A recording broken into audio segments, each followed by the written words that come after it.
This is a Willets Point Shea Stadium bound 7 express train. The next and last stop is Willets Point, Shea Stadium.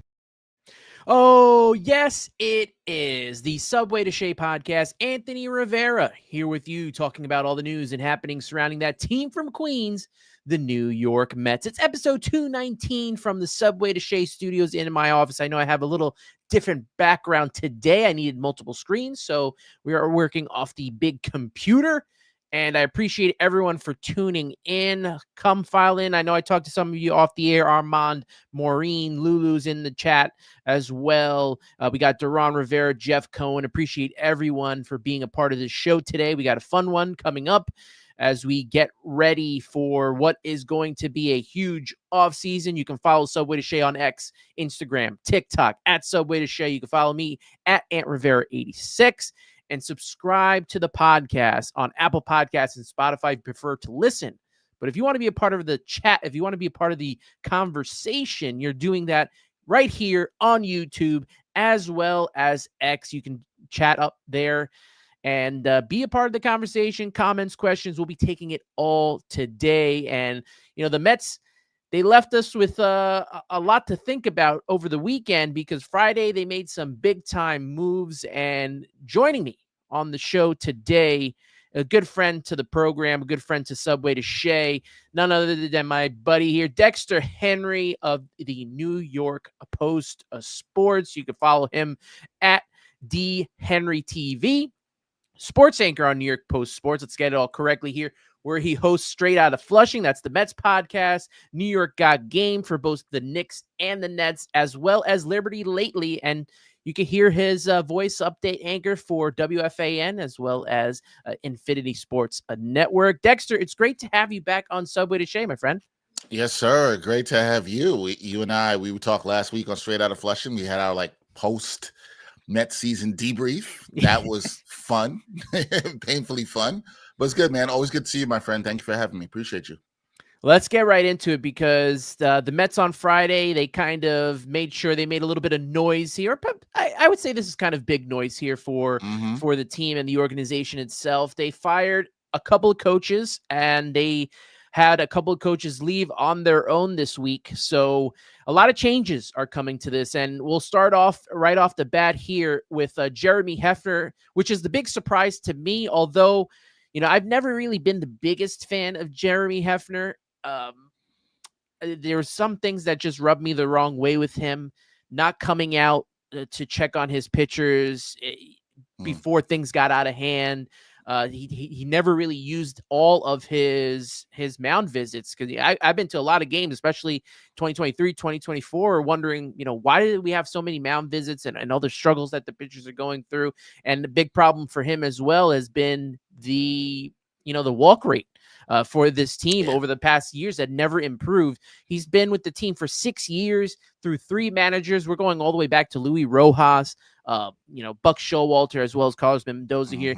I don't want to take away some of the things that he did do for this team. The pitching lab has been a big part of this team turning the corner in 2024, helping guys like Luis Severino, this year Clay Holmes, Griffin Canning, and Sean Manaea to a certain extent because he had already, been to the pitching lab when he was in San Francisco, helped him turn his career around. So him losing his job as well as Eric Chavez and Jeremy Barnes, both guys hitting coaches, as we know. Chavez more of that kind of real day-to-day type old school hitting coach, more adapting and I'm going to quote Will Salmon on this, adapt at handling the emotional swings of major league performance, whereas Jeremy Barnes was more the analytical type guy. Interesting quote from Will Salmon's article on the coaches, and I took a lot away from this, and let me know what your thoughts are. Chavez said, it would be in the Mets' best interest to avoid using co-hitting coaches in the future, although him and Jeremy Barnes work together as the two voices, but he says that they ultimately need one person, one voice, even though that they were able to make it work. He doesn't think it's an ideal situation. I want to know your thoughts on that. I kind of agree with Chavez on that situation, having too many voices, but there are a lot of teams now that use multiple hitting coaches and assistant hitting coaches and all of that. So it's funny when I read that from Will Salmon's piece as well too. That was a standout quote for me. I never liked the two hitting coaches thing for the exact reasons you mentioned. I was always like, hey, how does that necessarily work? Listen, I always try to take sports and bring it back to labor that we all can understand. And I think no matter what you're doing for your work, there needs to be clear and defined roles from people above you and voices that you're talking to. I'm not saying there couldn't have been clear and defined roles, and Will actually broke it down in terms of what each of them were doing. But I think it's interesting coming from Chavez, who also is a former player. This is why that rings very loudly for me, right? That he's like, hey, this is not it. This is probably not what players want. Players want to hear one voice. What I wondered from that, Anthony, is did Chavez make this known to the front office, and how long have they been aware that, maybe he felt this way where both voices were not necessary? Again, and I think it's clear what he was saying. He wasn't saying that he had a problem working in tandem. I guess they were able to get it done. I think he's just saying, hey, this could be better for the team going forward. I just wonder when this was brought up and how much David Stearns is going to heed that in what he heard from Chavez, that feedback, and then apply it going forward. I think there does need to be one voice. I mean, listen, I've never played baseball even close to that level. But I would think, you don't see this in other sports in specialization. Like there aren't two shooting coaches on a basketball team, right? Or two player development guys on a basketball team or something like that. So yeah, I think getting one unified voice. I was with you. I never liked the two coaches, for the two hitting coaches. As far as Jeremy Hefner goes, Anthony, I think you're right about Hefner. He was sort of a mixed bag. I was shocked they let him go because of some of the things you mentioned. He's got things on his Mets resume where it's like, that was really good. Like, oh, he got this much out of a pitcher. He gets a lot of credit for David Peterson, as he should. You mentioned Luis Severino. There are things in recent year. Clay Holmes this year. I mean, Clay Holmes as a signing was actually something that worked for the Mets, as one of the better signings that we saw from David Stearns, and specifically because of how long he was able to go into the season that I don't think any of us thought would happen. So Hefner shocked me, but I also pulled the curtain back for a lot of people. I texted Anthony when this all happened, and I was like, what are the Mets doing? They need to have accountability for the players, not the coaches. Anthony sent me a text back and sort of changed my mind on things a little bit. And he made a good point, which I've thought about this more now, which is that, look, Stearns and Mendoza want to get their guys in.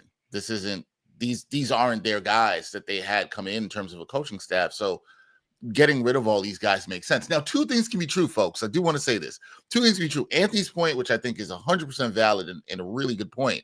And the Mets also could be trying to deflect some of the heat that is coming here off the players a little bit. I think the players are responsible for the season. I also think David Stearns needs to hold some responsibility for this season in certain ways, which I'm sure we'll get to. But yeah, look, here's what I'll say about all this stuff. When you're going to do something like this, Anthony, anything with coaches, you got to get it right. And what I think all this does is it officially puts Carlos Mendoza, I don't want to say the hot seat, but the seat is warm, right?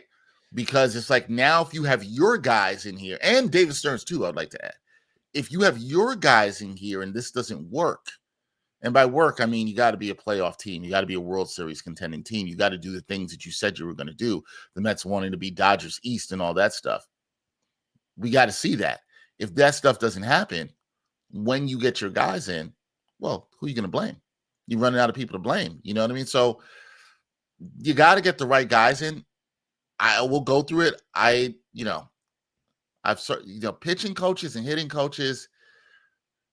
I think people sometimes, I haven't thought about this for a long time. I have more value in the pitching coach than I do the hitting coach on a team. I'm not saying hitting coaches don't matter, but guys are going to go into slumps. Things happen during a baseball season. Hitting's hard, man. You're really successful when you fail 70% of the time. hitting is really hard. Pitching, I'm not saying that it's easier. It's also hard. But I think there's more impact that you can see from a pitching coach than a hitting coach. That's why I was not for like firing hitting coaches in season. I don't think that does anything at all whatsoever. I don't think it really shakes up anything with the team. And we saw it didn't really help when they got rid of Chili Davis either. No. They got rid of Chili Davis, and then they did the 2 instructional coaches. They did Hugh Quattlebaum. I can't remember the name of the other guy that they had. Yeah. But there's 2 of them. It didn't work. The team fell apart even more towards the end of 2021. So, I mean, it's shown that stuff like that doesn't tend to work, something that you save more for the offseason. And this is where we're at right now. Yeah, I can't think of a time where a team has struggled at the plate. Yeah. And specifically for this Mets team, Anthony, and I know you and I talked about this a ton this year. Look, they struggled with runners in scoring position. We know the number. No comebacks, 0-70 after 8 innings, and all. We know that they struggled in clutch situations. That's, to me, a lot more mental than anything else. I don't know if a hitting coach can help with that. All these teams have sports psychologists. Hitting is hard, man. Hitting is hard, and we saw the Mets hit good for 1 month this year. 1 month. They did. Yeah, they had one historic month, I think, in franchise history. Yeah, the best hitting month in franchise history. Yeah. And they still weren't able to win. Obviously, the pitching fell apart there, and that's where Jeremy Hefner comes in. But, and the numbers are a little bit deceiving because they're in the middle of the pack when it comes to offense and scoring runs. But we're talking about games where maybe they scored 10, 11 runs. Remember that Brandon Nimmo game where he had 9 RBIs, and then they would go cold for about 4 or 5 games. And that wasn't helpful. Like you mentioned, they're not scoring with runners in scoring position. That is a problem. Big hits, big clutch hits they couldn't get. The last time that they came from behind and won was Pete Alonso's home run in the postseason. That's insane that happens. It came out like that. Insane. You think you just luck into one. You know what I mean? For a better term, you think you just luck into one. That was just so crazy. And what I think, because I think so much of sports and anything is mental, but baseball, particularly at the plate, when you have comeback wins, I don't really love doing this, but I'm going to do this. When you compare 2024 to 2025, because so many fans like to do this, and they'll say, oh, the vibes weren't the same in 2024 as they were in 2025. And I got all that, right? Yeah. But in 2024, when the Mets had all the good vibes, the OMG, the grimace, and they kept coming back in games and winning, and they had that never say die attitude, that starts to build confidence. You always think you can come back and win. This season, 2025, when you're not coming back and winning, you're not hitting with runners in scoring position, Anthony, that also a little bit, I'm not saying they lost all their confidence, but a little bit of doubt creeps in the back of your mind. And this is natural for all of us, right? Where it's like, hey, I don't know if we can do this. We just don't have it. We're not a clutch team. When you start doing things and building good habits in anything in life, you start saying, yeah, okay, I can do that, right?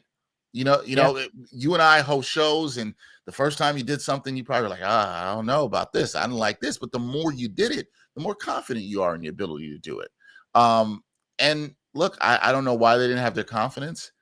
I just think we have to be careful with this season. I think that there's been a lot of talk after, and you and I had this conversation last week, a lot of talk about, who's to blame and where do we point the finger? And I think some people want to point the finger in certain places.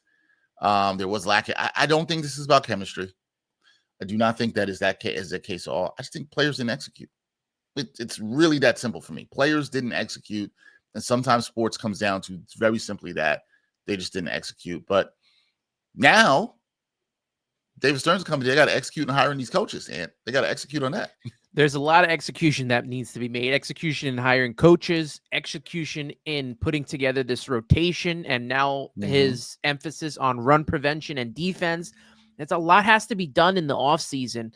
And, I got some comments here in the chat. Frankie Almeida talking about saying they should have fired Mendoza too. Lulu saying, I don't like Mendoza being a lame duck in 2026 contract wise. And Maureen saying, when you can't fire the players for poor performance, the coaches are sent packing, always need someone to blame. And that's exactly correct. I want to quickly go back to what Frank Almeida was saying, that they should have fired Mendoza too. Mendoza was picked by David Stearns, right? That was his guy. He picked David Stearns. David Stearns picked Mendoza to be the manager.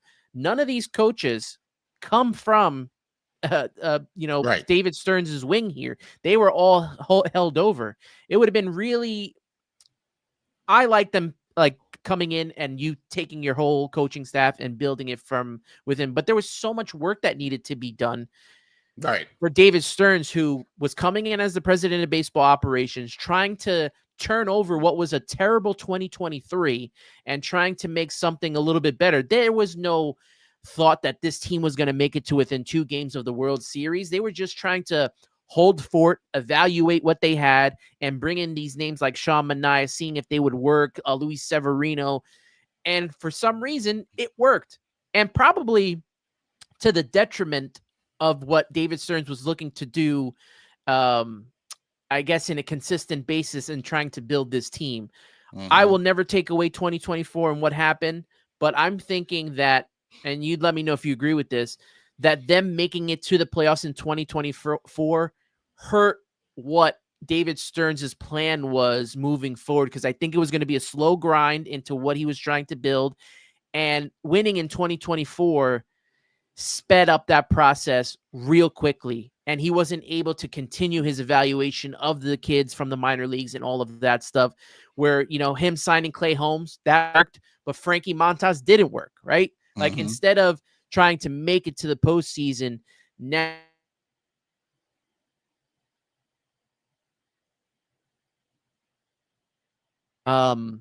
it was a big issue for this Mets team to try to get themselves back to the postseason again. I mean, I thought to myself that if this team doesn't make it back to the NLCS, I thought that was going to be a disappointment, and they didn't make it to the playoffs entirely. So, we'll see how they handle Carlos Mendoza going forward. I do think that, like yourself, the seat is warm, and it's getting a little bit warmer here for him. And if they get off to an awful start, you may start seeing, problems in that situation there. I don't know if they would fire him mid-season, but if they get out to like a horrific, terrible start, he might be on his way out.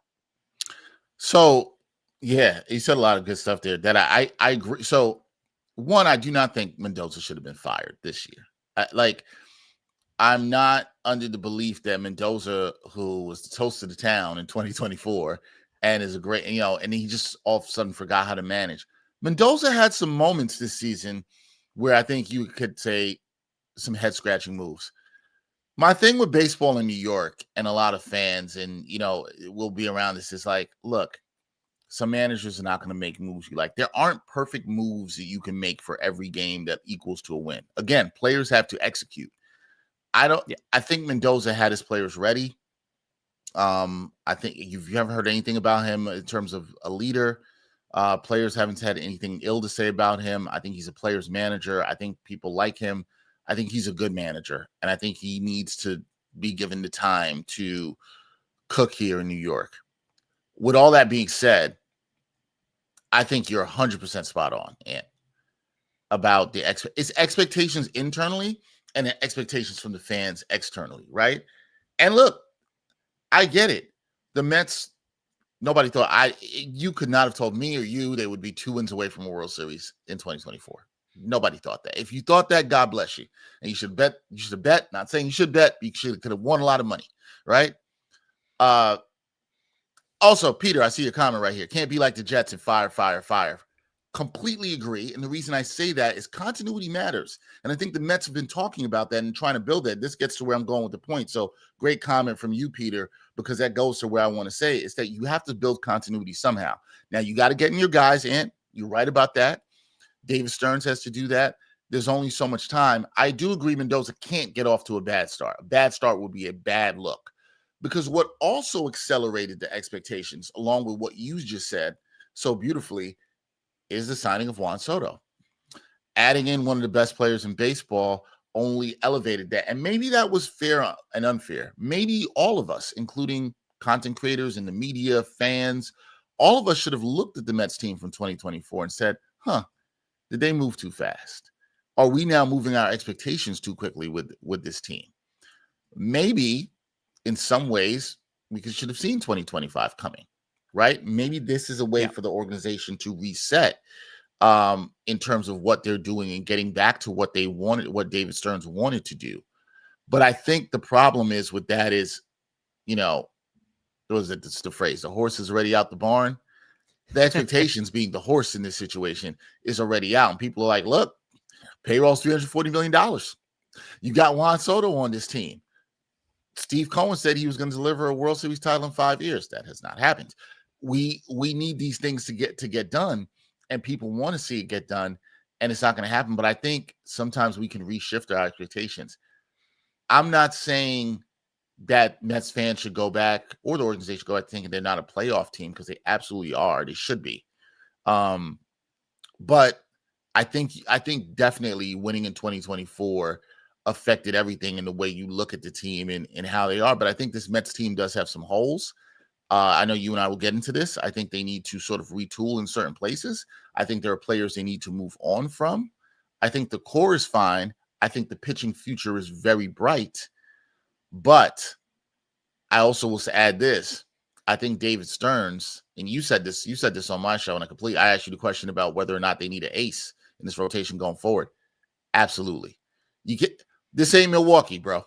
We can't, you know what I mean? Like this can't be Milwaukee. You have to, I generally agree with David Stearns' philosophy about how he wants to pay pitchers. I 100% agree with him, actually.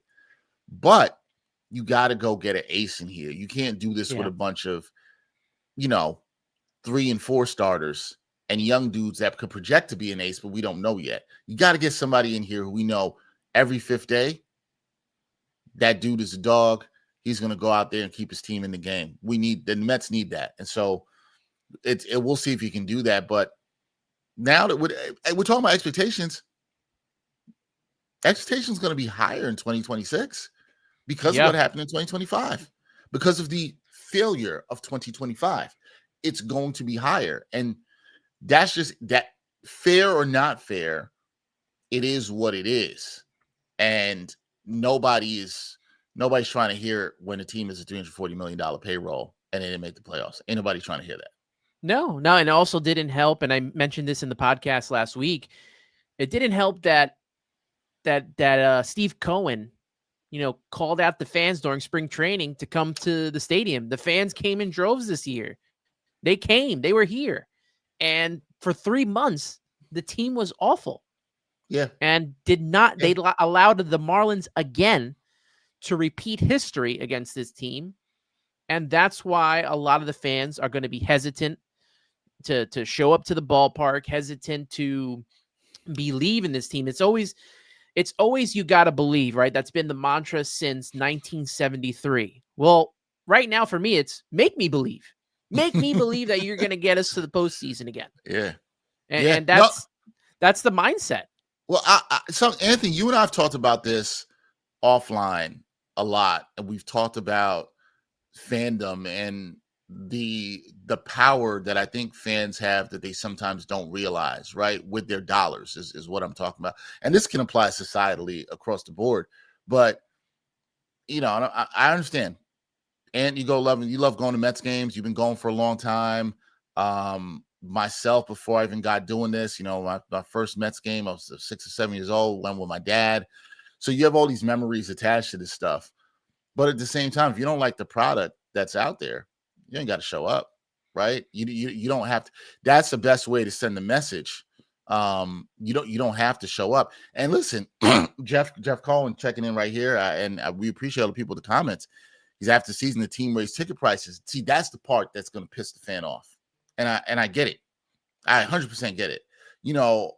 Everybody, me, you, the fans here that are listening and watching, they work hard for their money. And I understand we all spend our money for, some entertainment. We have to be judicious about, where we spend it. But yeah, it's tough to sell people on increased ticket prices when the payroll is $340 million.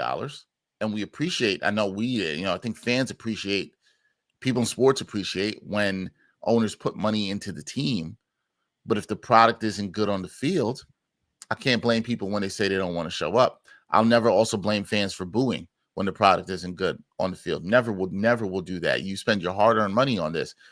I say all that to say you're right, Ant. You can't keep selling people on you got to believe, because at some point you keep saying you got to believe and there is disappointment. Excuse me. You have to ask, why should I believe? Right? You have to fairly ask, why should I believe in this? The Mets in my lifetime, I believe, have only made the playoffs in back-to-back seasons twice. 3 times? Twice. Yeah, twice. Yeah. Only twice. It hasn't happened more than twice. And one of the things that Steve Cohen talked about, and it was music to my ears just to hear from the organization, was, oh, okay, we want sustainability. We want to have what the Dodgers are able to do, what the Braves have done. I know nobody wants to hear about the Braves, but you get it, right? Even the Yankees, they're there every year. The Yankees. Yeah, the Mets fans haven't had, Mets fans would take 4-year run of being a playoff team or a division title winning team. You haven't seen that. And so you can't keep saying you got to believe, because most people are going to say, well, I believe in disappointment. Because that's what you've got a lot with the Mets. You've had a lot of, you've had a lot of disappointment. And so that narrative is to change. I do believe this front office, I do believe this ownership wants to change that narrative, but it's time for results to happen. And you know what? If the Mets had got in this year, even if they had flamed out in the wild card round, which would have been disappointing, just making it and having that continuity of having made it 2 years in a row would have been huge. It would have meant something.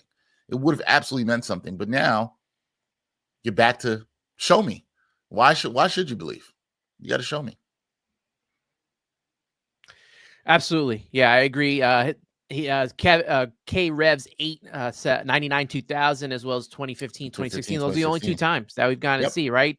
2006, 2007, 8, the teams fell apart, couldn't make it in back-to-back postseasons. 2022, you had the 101 win team, but then 23 they completely collapsed in the halfway through the season. Actually, I don't even know if they got started in 2023. They were pretty bad that whole entire season.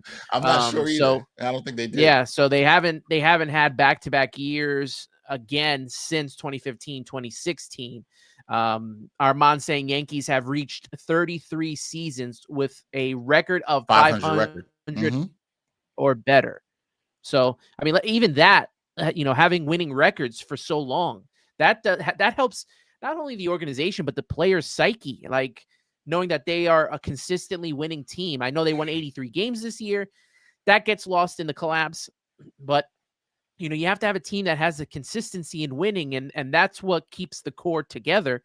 Because if they have another collapse here, you're going to start thinking about, do these guys need to be moved around? Like, is it time to let Francisco?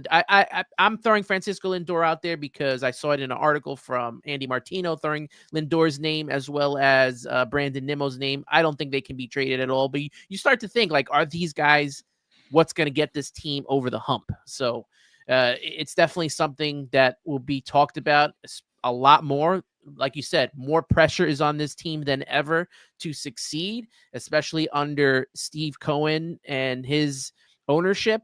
And we'll see if David Stearns can improve. He did get there's other coaches that left as well. Mark Sarba, the third base coach, he was let go, coached the middle infielders, and he helped Brett Beatty improve at third base as well as second base. But since the Mets are looking to improve on defense, and this team kind of struggled out, especially with infield defense. Francisco Lindor did not have a great year defensively this year. Probably his worst as a New York Met. So, they had to move on from Sarba as well. And, he had a tough time. When you're thinking about why did they not send the runner home, right? Didn't the third base coach send the runner home? I think we have a problem. And Mike Sarba had a hard time this year generating runs, when to send guys, when not to send guys. And, he gets the hook as well. Other coaching changes. John Gibbons, he resigns as the bench coach. We'll be looking for a new one of those. Glenn Sherlock, he's retiring. He was the catching coach.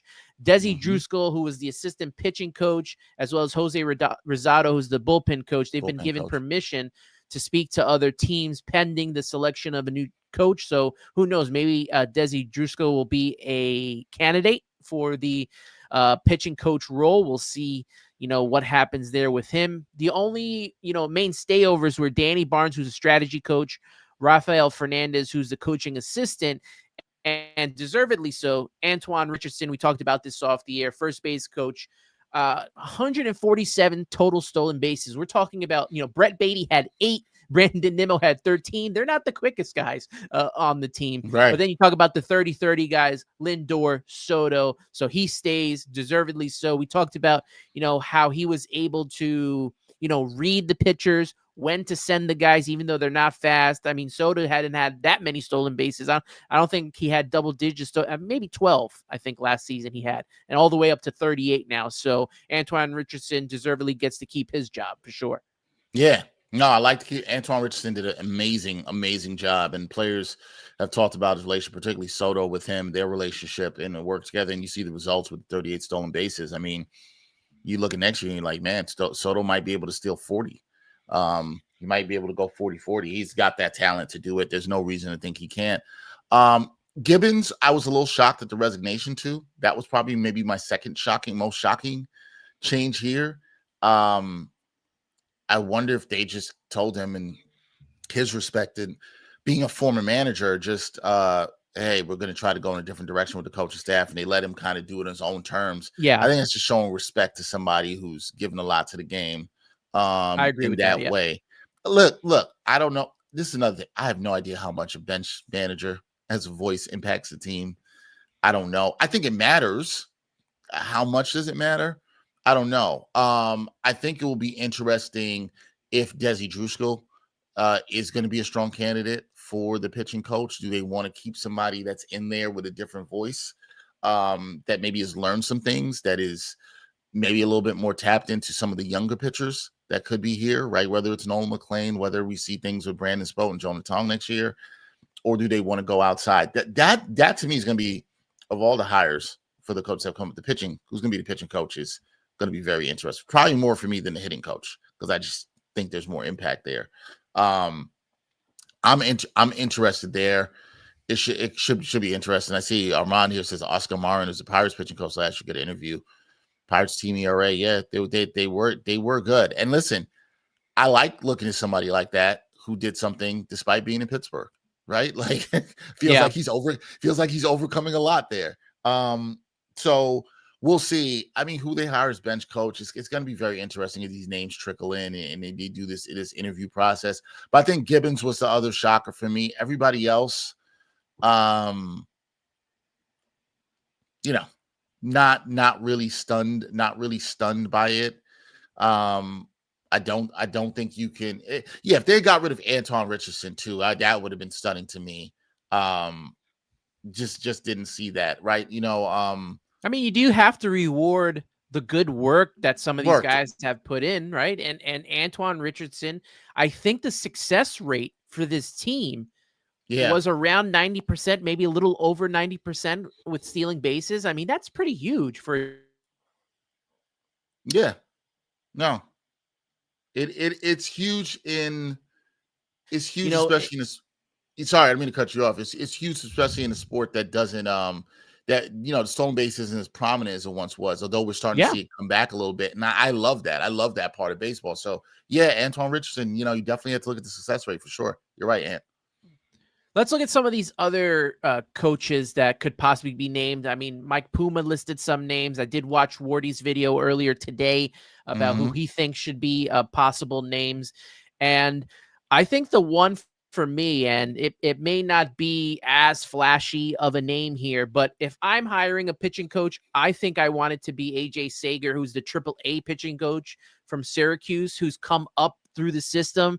And I say that because the veterans, how much are they going to really listen to the pitching coach and change their ways, especially the ones that are successful? Same thing that goes with the hitting. How much is Soto and Francisco Lindor going to listen? Pete Alonso, how much are they all going to listen to what Eric Chavez and Jeremy Barnes are going to say?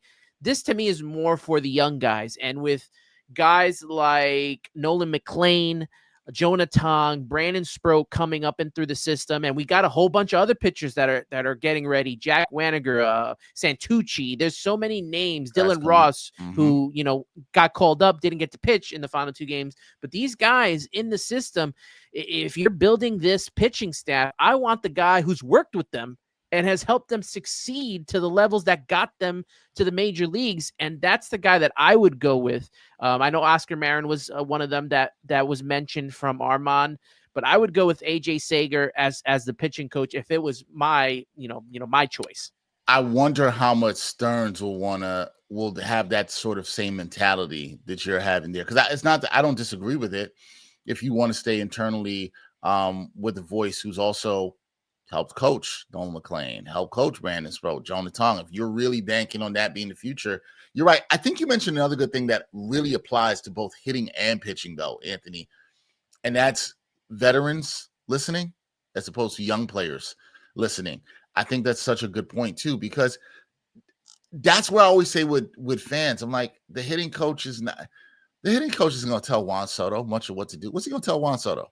You know what I'm saying? Like, yeah. I'm not saying that Juan Soto shouldn't listen, but Juan Soto's looking at him like, I've been doing this before you got here. And some of that is fair. Where it matters is for the young players, and I think the guys on the margins, right? The fringe guys, the role players on the team. Can they tweak something here? Can they help them mentally when they're going through a slump? I think that's where that stuff matters a lot more. And if the Mets who want to continue to develop and bring guys in through the farm system. Again, I bring up the whole Dodgers East stuff that they want to do. Well, you need a voice that's going to be able to connect with those young players that are coming up, that even understands how they are jumping from one level to the next, whether it's AA to AAA, whether it's AAA going from Syracuse to the majors. Can you understand that process? Can you understand what needs to be done when you get to the next level? What happens if you go down? Can you talk to the person about that?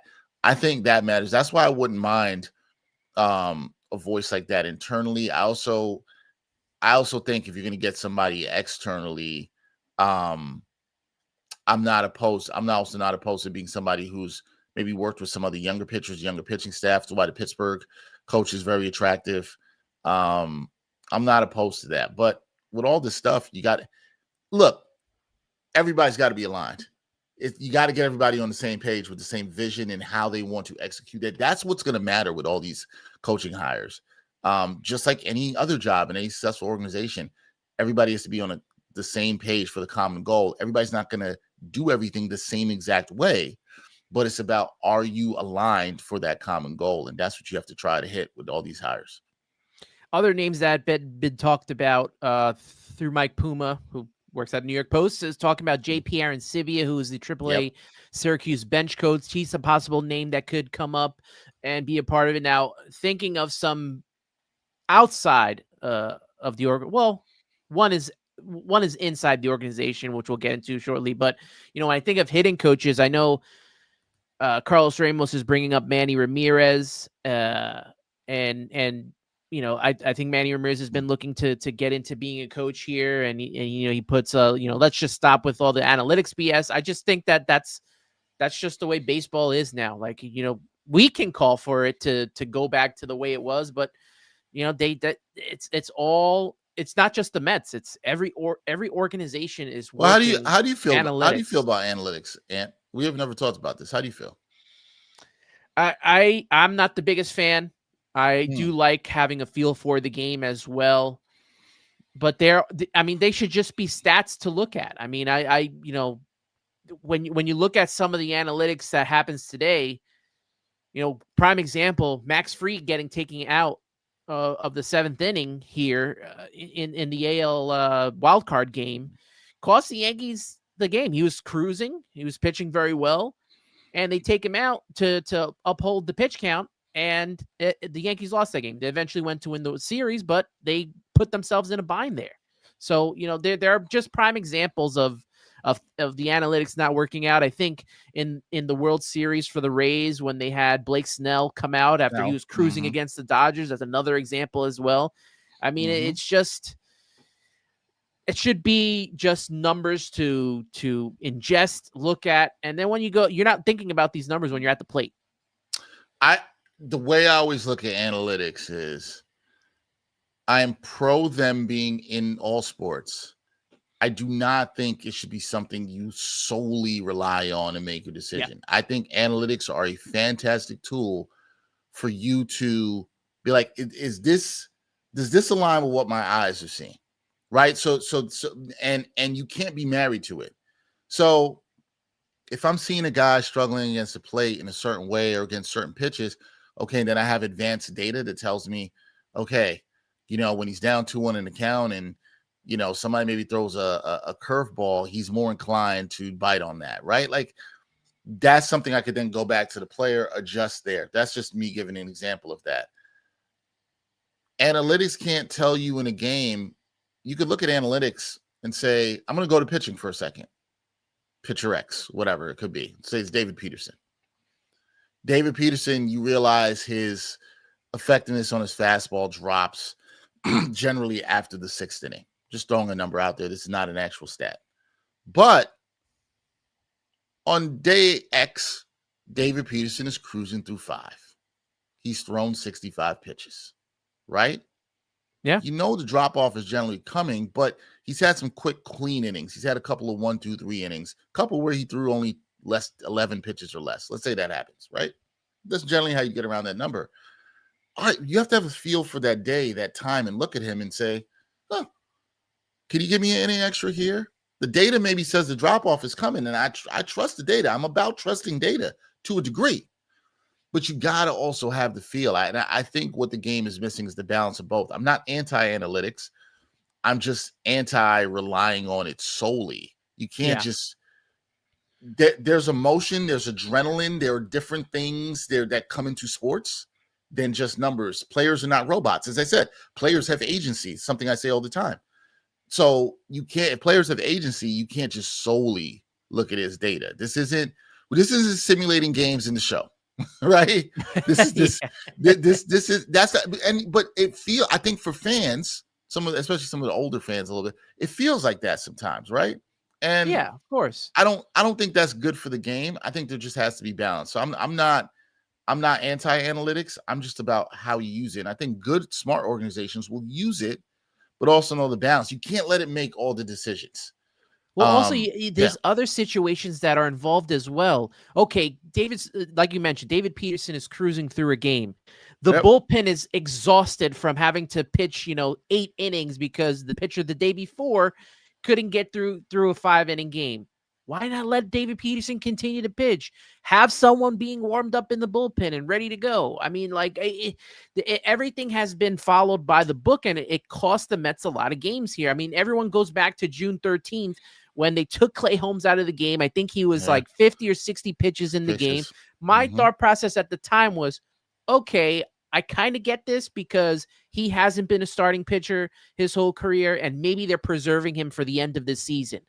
But then again, when you don't see them continuously, build on that and build on what Clay Holmes is doing, then it becomes a problem. And now, the bullpen is exhausted. The starters aren't going deep into length. It just becomes a whole problem. And I'm pretty sure when David Stearns in the offseason was putting together this rotation, was thinking of analytics and how we can make this guy better if he throws this pitch and this many pitches into a game. It just becomes a whole mess. And like you said, use it as obviously study guide and how to. It's just not the end all be all. That's at the end of the day. I look at analytics. I look at data and all this stuff. I look at it a ton to make points, to do stuff, but you can't. It's not the end all be all. It can't be the end all be all. Man, I just think it's a problem for the game. Carlos Ramos saying, can someone send this clip to Steve Cohen ASAP? Don't include Stearns in the email because he will block the email from arriving and then he will hack your device. I will tag the Mets on that. Look, see if anything comes about it. The thing we're talking, this is a great conversation though, because the thing we're talking about is I don't know if the mindset is going to change on this, because even though you bring up examples where it doesn't work, there is there's such an analytical mindset now in sports for people in front offices that it's sort of permeated through the whole front office. That is just like, yo, we got to trust these numbers. We got to trust these numbers. And because in certain areas they've had good results in it, they think it's the end all be all. And I'm just like, again, I'm not old school in the point where it's like, I don't want analytics in the game. Like, I'm not that dude. But you gotta, there has to be, I believe that with a lot of things. You got to be balanced, man. Like, there's got to be balance. Yeah, balance is good. Balance is good. And what makes sports so dope is like some stuff you can't predict. Some stuff is just feel for the game. Some stuff is just, that's what makes managing fun or making these decisions, and for us to argue it. Yo, you know what? David Peterson pitched through 5. Bullpen was taxed last night. Yeah, you know what? I don't want those guys to be taxed more. So you know what? Peterson's going to have to take one for the team right here. He's going to have to go an inning a little bit more than he would have. That's fine. But if it's like by the book, like got to get him out here, sometimes you're hurting your team in more ways than one, because that's a great point you bring up, Ant. If it affects the bullpen, there are other factors here too. And by you doing this one thing by the book could hurt the team in another area that you're not even understanding the ramifications of. And I think part of the problem is we have to understand as a society in sports, there's still people playing the game. This isn't numbers. ChatGPT ain't out there on the field. There's still people playing the game, and the people stuff matters.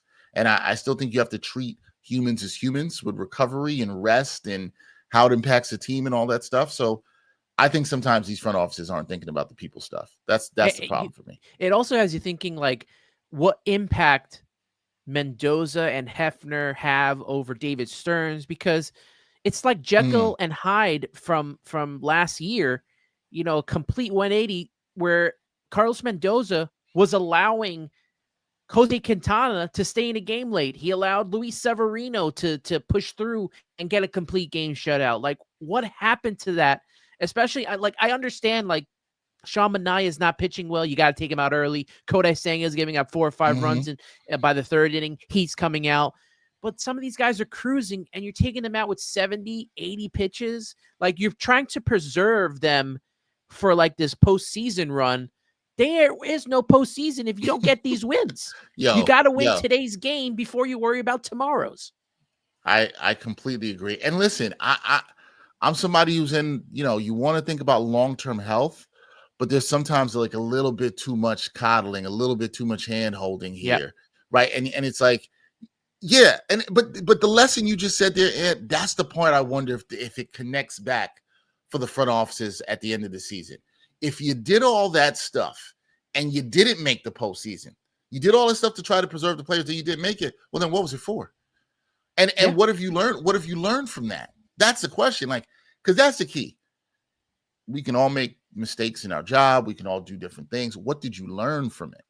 And I'd love to see what the Mets have learned from this season and how they handle players, how they look at analytics, how they allow the manager to do or not do what they're going to do. Because when I hear what you just said, when we saw this in 2024 with Mendoza, and then seemed a little bit handcuffed, I don't know this for sure, with how he handled the pitching staff this year, you wonder if that was coming from up top.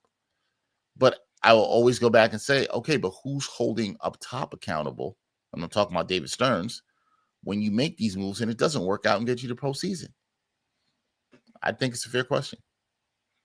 I will say this, during David Stearns' press conference, he looked a little uneasy about everything. He wasn't his normal jovial self and smiling and all that stuff. So, and deservedly so. I mean, he talked about not being proactive in the market when it came to pitchers and making trades. And, you know, that trickles down to the rest of the team. And, you know, they have a lot of work cut out for them. A couple other names I want to get into with you real quick here before we transition. Kevin Long was a guy that I've been thinking about for hitting coach to bring back. I mean, he was very successful in the teams, and we talked about a team going back to back-to-back postseason runs. Kevin Long was a part of that and helping this Mets offense get the best out of them. Successful in Washington, helped them win a World Series. Now successful in Philadelphia in their postseason runs. He's a guy that I would like to see be talked to. I think he's a free agent at the end of this season. Ron Washington, who just got let go of as manager from the Los Angeles Angels of Anaheim. Possible third base coach. You mentioned possible bench coach. I wouldn't mind bringing him and his veteran presence on the board. Other names that have been talked about, JD Martinez, which I don't think is realistic. Carlos Beltran. People have JD talked Martinez about as a hitting coach? As a hitting coach. Okay. As a hitting coach. Carlos Beltran as a hitting coach or a bench coach. Now, hitting coach, I'd be perfectly fine with Carlos Beltran. Talking about putting him as a bench coach, and I know there are fans of Carlos Mendoza, there are not fans of Carlos Mendoza, but if you are trying to be consistent, as we talked about in this organization, and David Stern sees Carlos Mendoza as the guy in the long run as being the manager of this team, you hire Carlos Beltran as your bench coach. I think you are sending mixed signals personally. And Agreed. I think it puts a lot more pressure on Carlos Mendoza. We know that Beltran was the manager once before for about, a week or two because of the whole incident with Houston, got him fired there with the Mets back in 2020. But I just don't see Carlos Beltran as the bench coach. I think I would prefer Ron Washington, honestly, as that portion there. But as a hitting coach, I wouldn't mind Carlos Beltran being a part of that offense. No, I wouldn't mind Carlos Beltran as a hitting coach. I still also think even as a hitting coach, his presence looms maybe a bit too large. Well, even our man put this, and I've been thinking about it as well. Sorry to interrupt you, but Carlos Beltran as GM may be more realistic, considering that he's been the assistant to the general manager under Epler and now under Davis. I mean, David Stearns didn't have to keep him, so he must have saw something in him. And with the Mets possibly needing a GM soon, that may be more realistic, and I wouldn't mind that either. I'm for that. I actually like that. Maybe I like that the most, to be honest. Yeah. Carlos Beltran as GM. I almost said Epler. Stearns has said he's, they're still not in any rush to hire a GM. Yeah. But I do think a face like Beltran could be good. His relationship with players. I do not like him as a bench coach because I think that's like it's like in football when you got a certain backup quarterback, right? That's just going to put a lot of heat and pressure on that. You're not really going to give Mendoza a chance. If Beltran is there and the Mets start off like 10-15 in the first 25 games, you're going to hear it. It's going to be like, oh, Beltran should take over. And I just don't think those vibes are good for the team. Hitting coach, fine with. Ron Washington, who I have a lot of respect for. I think Ron Washington will be a fantastic bench coach, third base coach. Players love him.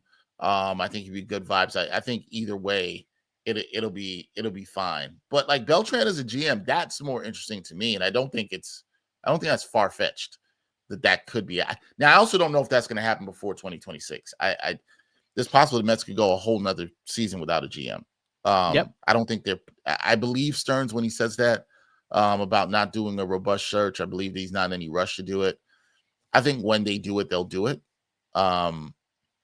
But yeah, I like those names you mentioned. I completely agree with you. I think Carlos Beltran as a bench coach sends the wrong message, and whether it's intentional or not doesn't mean I don't think he could be a good bench coach. I just think you're making things, it's too hot. You're making the block too hot for Carlos Mendoza. Yeah. No, absolutely. And going through some of the chats here, some of them would like to see Carlos Beltran in that role as well here. And then, Carlos Tremo saying that I just convinced him that Carlos Beltran should be the bench coach. It puts Mendoza immediately on the clock, and maybe it's like the fire under his butt. Who knows? Wants that heat. Yeah. Carlos is well known to not be a Mendoza fan at all. We always talk off the air and chat in a chat. So I know he's not the biggest fan of Carlos Mendoza. But as we move on, we switch directions here. First off, shout out to everyone that's in the room. 129 of you a part of the show this morning, right before football gets started. So appreciate you all for being a part of the show. G Money Stacks saying, don't forget to hit the subscribe on Subway to Shea. Make sure you like this video. Make sure you subscribe, share it with your friends. Make sure you're following Dexter at DHenryTV as well on X, and all of the podcasts that he covers on New York Post Sports. Subscribe to them on YouTube. Straight Out of Flushing. You got New York Got Game and Liberty. Lately. Liberty Lately. Okay, that's the new one, right? That you just came out with that one. Yeah, Liberty Lately. That's the new one we do. Absolutely. Make sure you're following New York Post to get all of that. And shout out to Maureen for the $10 super chat. Appreciate that. Enjoy your off season and spend a lot of quality time with little Subway to Shea. And that's exactly what I'm doing because I'm on paternity leave right now. So we're having a lot of fun and going to a lot of places and enjoying stuff. We went to a Met game earlier this summer. It's for Mets game. And yeah, it's been a fun experience. But as we switch gears here, I wanted to do this fun little exercise with you, kind of like grading the players, more tier ranking them. So we're going to do a little tier ranking of this 2025 roster. Now, let me say this. I went through this list here, and not everyone is on this list. So maybe we'll have to add some of these names later. I only went with who they put here. So like Gregory Soto is not on this list. Maybe he won't be that important anyway to the list. But I have this list from tiermaker.com. And we are going to switch gears and do a little bit of a tiering. We'll go from the start here of the names here. And Luis Angel Acuna season. Thought he might be a big player. Obviously, he got sent down. Offensively, not really providing much. He had 8 RBIs. He did have 16 stolen bases, but batted .234 and had a .567 OPS. More well known for his defense. I want to get your first thoughts on where would you place him. Obviously, we have A, B, C, D, and F. It's actually the worst portion here. I would be inclined to put him somewhere in the D area. Yeah, yep, that's right. Because you know he wasn't completely awful, but you know he provided some big plays at defense, and I think Luis Angel Acuna. What are your thoughts on Acuna's future with the Mets? Yeah, I'm in the same place. He's in the D range. As far as his future, that's a very interesting question because I was a little higher on him coming out, and I thought he'd hit a little bit better than he has. He has not. I'd like to see development. Does he have a shot to maybe play second base? Would I let him maybe battle it out with someone like a Ronnie Mauricio next year? And I think if you're hearing me say that, you know what I'm kind of getting at with Jeff McNeil. I think it's time to go. I wouldn't be mad if there was a competition between Mauricio and Luis Angel Acuna. Mauricio obviously has more upside hitting. Acuna, though, I do think at worst can be a bench infielder, provide you some speed off the bench. I don't think he's a bad player. I just don't know what the ceiling is for him. I think he's got to hit better. It really comes down to that. Good defensively, good base runner. He's just got to hit better. Pete Alonso next on that list, and I mean to me he's A. What he provided for the first couple months at almost MVP, like hit 38 homers, 126 RBIs, had a .272 batting average and an .871 OPS, kind of more reminiscent of his season in 2022, which I think is his best overall season. But a big factor in generating offense, and I think for me too, putting him in this is he hit over 300 with runners in scoring position. So when push came to shove, he really was an important part of trying to generate runs with the team that was not really scoring much with runners in scoring position. Yeah, I'm fine with him in this range too. I think the big question is, what do you pay him going forward? But for the season he had some big hits. He was one of the Mets you could trust with runners in scoring position. You still would have liked a little bit more, but it's hard to not give him an A. I think I'm just scanning through this. Maybe there's a couple other people on this team I give an A, but he's one of the people I find giving an A. Put in an A tier. Brett Beatty had an interesting season. Yeah, he did. Kind of tale of two seasons, which didn't start off well, got sent down, came back, hit 18 home runs, had 50 RBIs, 8 stolen bases, batted .254 and had a .748 OPS. Now definitely not A tier, but I'm wondering, between B and C, I think for him. Yeah, if I had like a B minus, I'd give him that. If that would be it for me. Yeah, right. But I think I got to put him in the B because, especially how shaky it was for him at the start. Like, we got to remember that. It was shaky for him at the start. He got sent down. He came back and really then found his stride. Defense really good. I mean, it's hard for me to say he's not the third baseman next year. I think he should be left alone at third base. I think he's shown enough growth. I think Brett Beatty is also a good example of why you have to, and we'll see how it goes from here, but why you sometimes got to be a little bit more patient with these guys, and development is not the same for everyone. I think he's trending the right way. Unfortunately, he got hurt, with the oblique injury at the end of the season, but I think Brett Beatty's trending the right way, and I'd leave him at third because there's nobody else I trust there right now. I like who he's trending. I'll give him a B, but if I had to put it specifically, it'd be like I'm with you. He's like kind of between a B and a C. It'd be like a B minus. But a good season for Brett Beatty. I'm gonna put him in B, and for this reason, his offense got better down the stretch. He was very consistent at third base when, the rest of the defense in the infield wasn't, right? Pete Alonso had a tough year at first base. Francisco Lindor had a tough year at shortstop. Second base was a carousel of players. And the fact that he was versatile enough to play third and second, I think that he gets a B for me.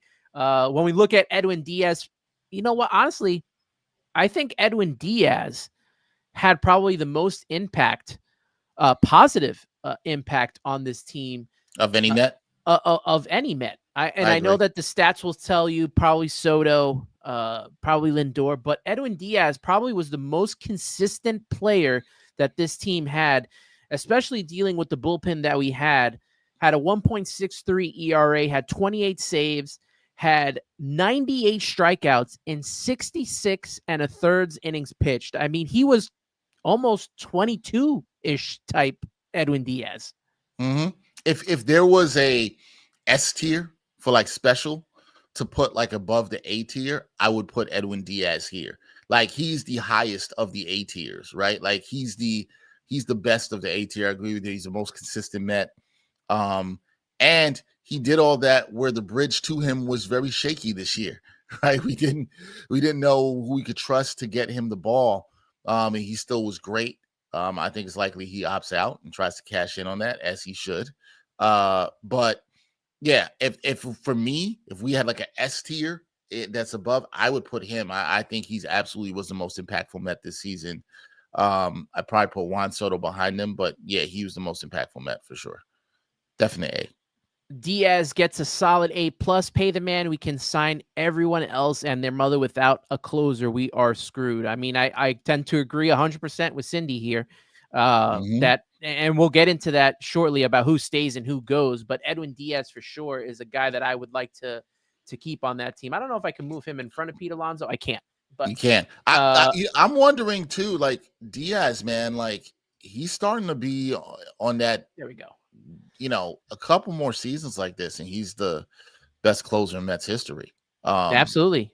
He's right knocking on that door, and the Mets have had some great seasons, but they've also had some closers that gave up a lot of runs that people remember. Interesting comment from Carlos Ramos going back to Brett Beatty. I won't get into J-Ram because I don't know how realistic a trade would be for him, but I do think that this comments, he'll be honest, this offseason is the time to trade Beatty. Is that something that you would agree with? Maybe. I see the logic.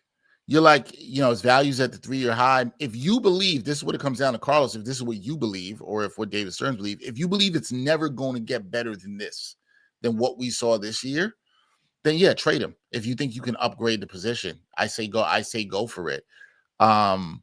If you think there's a place it gets better and you believe in his development, then I say no.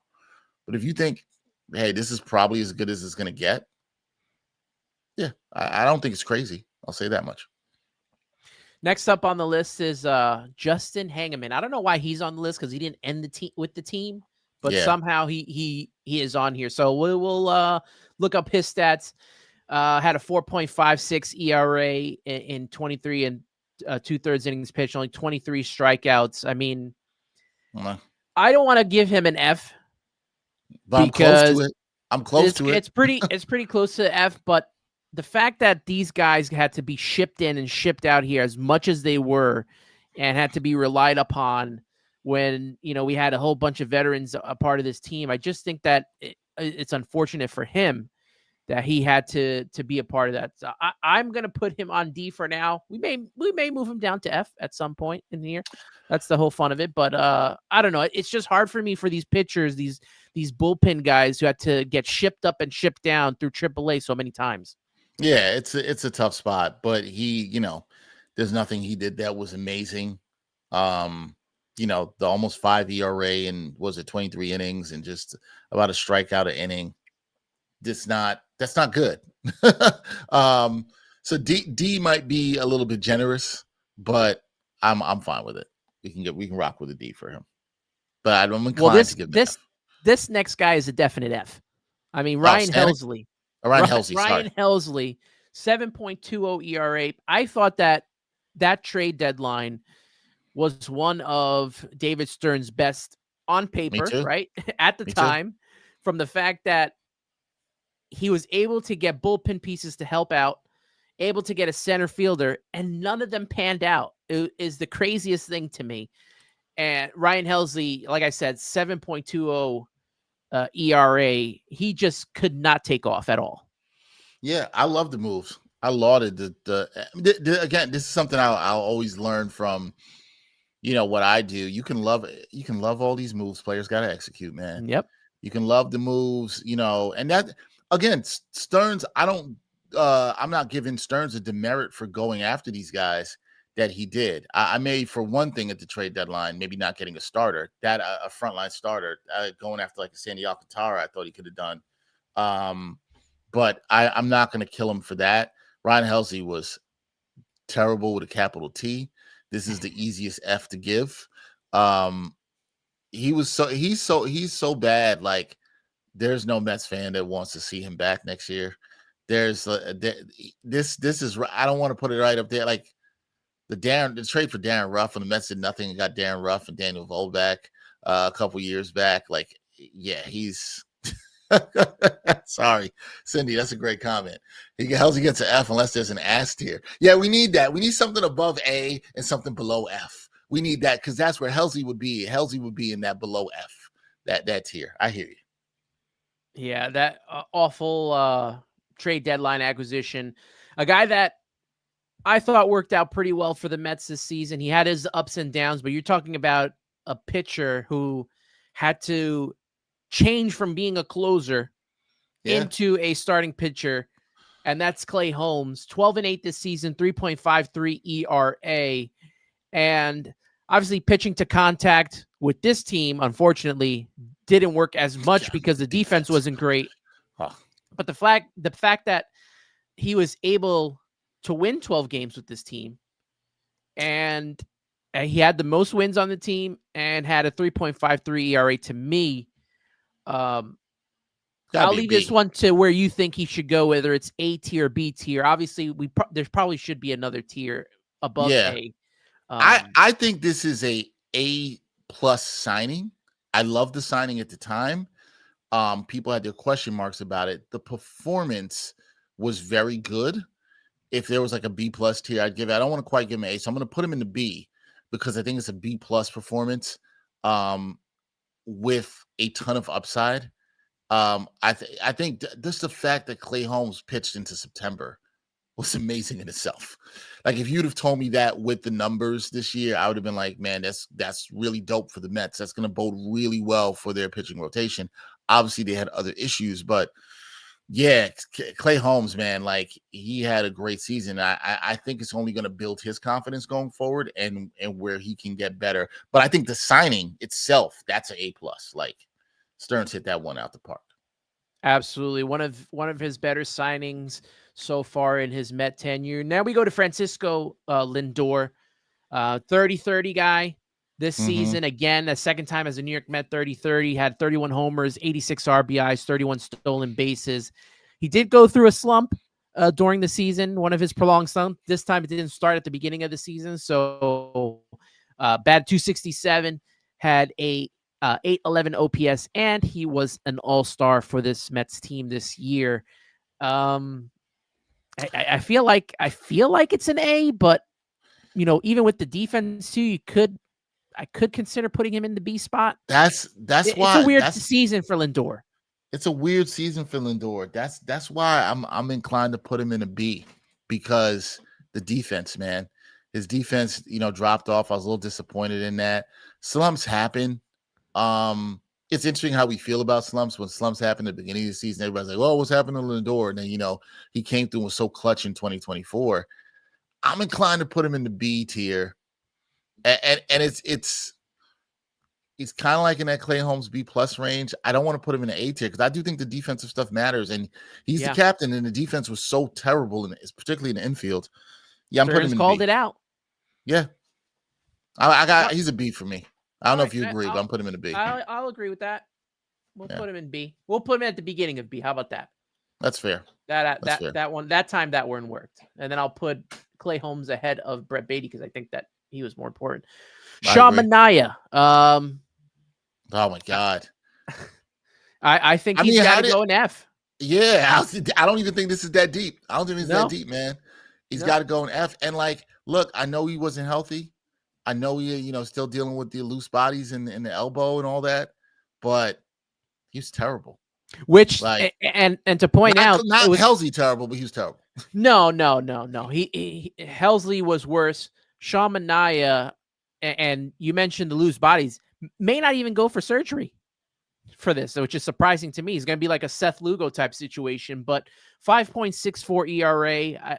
It started off well when he returned in that Kansas City game, kind of Kansas City coming out of relief, but he was never able to get himself back. And then that last game of the season where they yanked him so early, I mean, it just was a lost season for Sean Manaea, a complete loss for him. And you know what? Maybe Carlos Ramos is correct here. If they had an incomplete, I would put him in there. But unfortunately, since they don't have that, we got to throw him in the F range. We got Starling Marte up here next, and Starling Marte coming off the bench, being the DH, had 9 home runs, 34 RBIs, 270 batting average, and a 745 OPS. There was one point in time this year that I think for a good 2 to 3 weeks that Starling Marte was the best offensive player that we had on the team. I don't think he goes into the B range to me. I think he's our first C candidate, though. I think he is. Absolute C. Absolute C. Good for Starling Marte. I do think this will be the end of his Mets career, though. Did a really good job. I think, but he's still not healthy. The wheels are not what they used to be. Can't play in the outfield, but did have a good stretch where he hit well. Was a good clubhouse leader. C. This is easy for me. Easy C for me with Starling Marte. Ronnie Mauricio, next on this list, who I don't think should have been on the roster to begin with, but I guess they wanted to preserve one of his options, so they brought him up. And 6 home runs, 10 RBIs, batted .226 with a 663 OPS. He just wasn't good this year. I mean, let's face facts. He has the potential in the world. He just got, and then in September, completely lost on the bench. Did not even get any playing time until the last couple of games of the season when Brett Beatty was hurt. That was telling to me. I think Ronnie Mauricio is can be an extremely talented offensive player for the Mets. I love his swing, his fantastic bat speed. He's got a lot to do. I don't think he was quite F bad, so I might want to put him in a D situation. So I think I'm giving Mauricio a D. I still like his upside. I also think he's got a good point by Armand here. He's only good batting left-handed. Don't necessarily disagree about the mismanagement of him. I think he's somebody, this is a big offseason for Ronnie Mauricio. He's got to work on some things. I think he's also got to work on some things mentally. He's the kind of player I'm a little bit worried about that he might have came up too soon, particularly after his injury, and got opportunities and then to stay up, which made him feel like he deserved more of being on the big club, if you know what I'm saying, Anthony, than he may have. So I'm going to give him a D. I think it's going to be very interesting what the Mets do. He could be in competition for the second base job with Acuna. We'll see. He's got some growing to do to me, though. He's a D. A lot of people agree with you in the chat, so we're going to put him in D. Definitely got growing pains, and we'll definitely see where he goes. He may be a trade candidate. Who knows? True. He may not even be on this team next year, but he's got to get healthy. That's for 100% sure. I don't feel like he was 100% when he returned. I know that they kind of brought him up, with there being injuries, and I think it was when Mark Vientos got hurt, he got called up, or maybe it was Angel Acuna, but they had to rush him up, and unfortunately it did not help his season. Next up on this list, Nolan McLean. And I mean, if he's not an A in anyone's list here, I don't know what to tell you, but Nolan McLean came up and he delivered as expected, 5-1 with a 2.06 ERA, 57 strikeouts in 48 innings pitched. I mean, I there's no other place for me but then to have Nolan McLean on that A tier list. And you know what? He might go up there with Edwin Diaz in that extra A plus version. To come up in the spot he did as a rookie in a playoff pennant race. That's just a tremendous job. I mean, he's a young pitcher you're the most excited about for next year. He showed me a lot.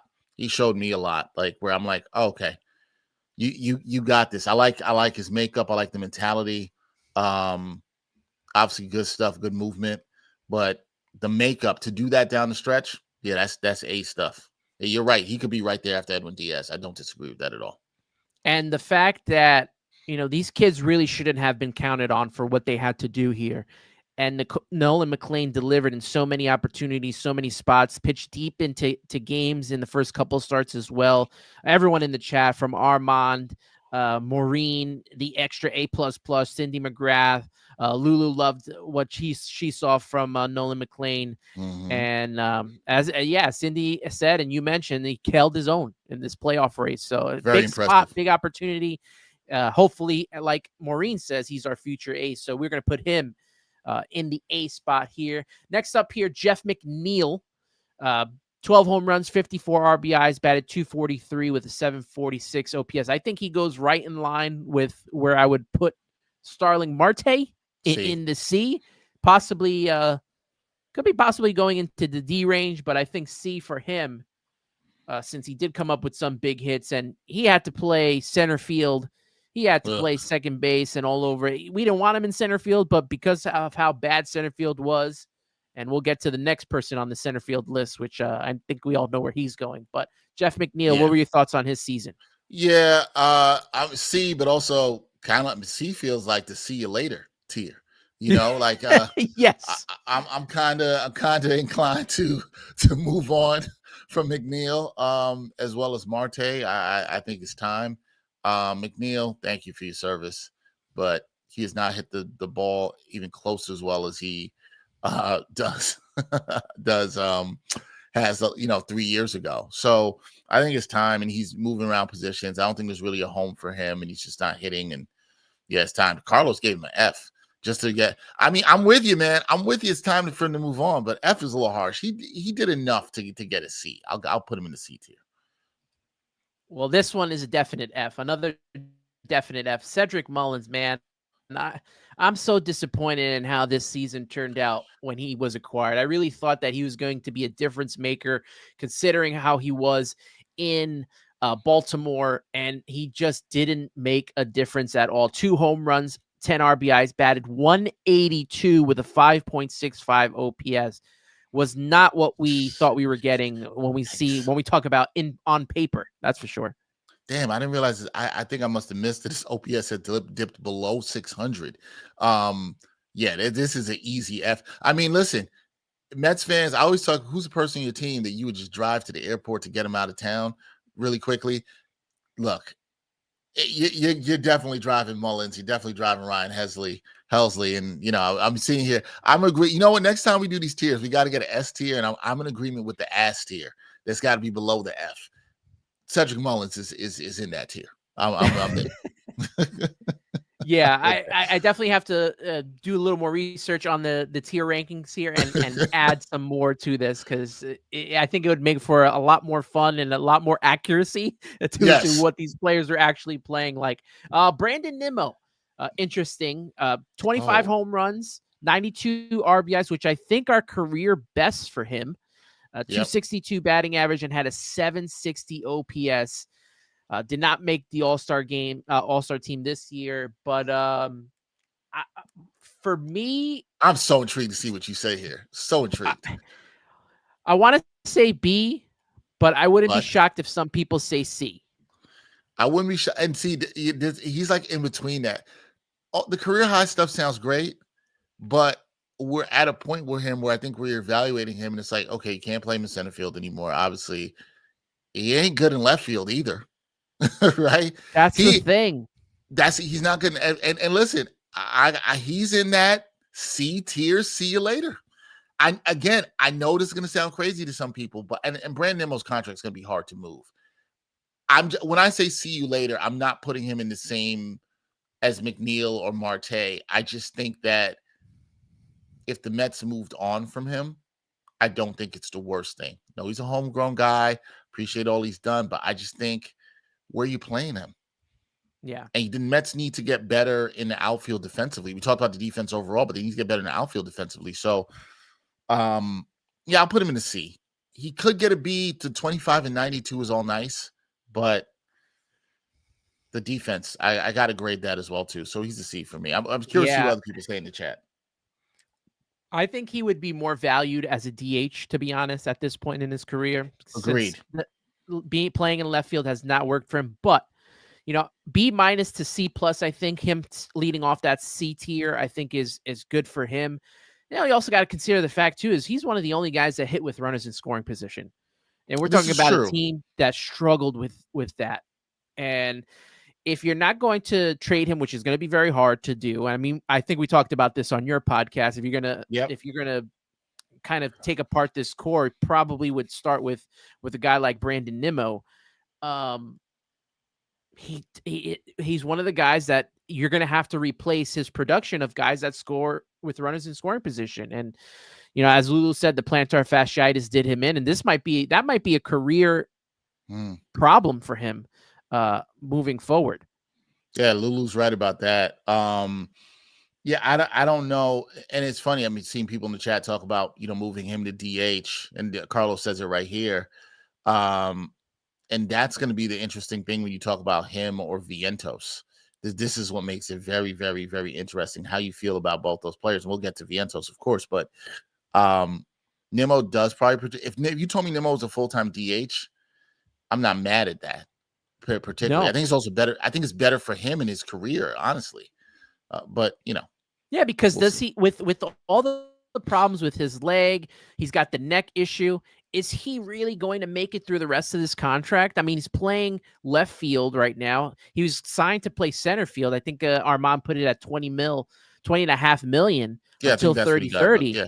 Mm-hmm. So, honestly, I think I'm in agreement with everyone in the chat. I think it's time to put him, and maybe he's the guy that takes hold of DH, kind of like how Kyle Schwarber is down in Philly. I'm not saying he's going to do the production, but you're talking about a left-handed bat, doesn't play the field, just got to come in and hit a few times in a game, and I think that's the best place to put him. So the chat is right on with that. Next up on our list, David Peterson.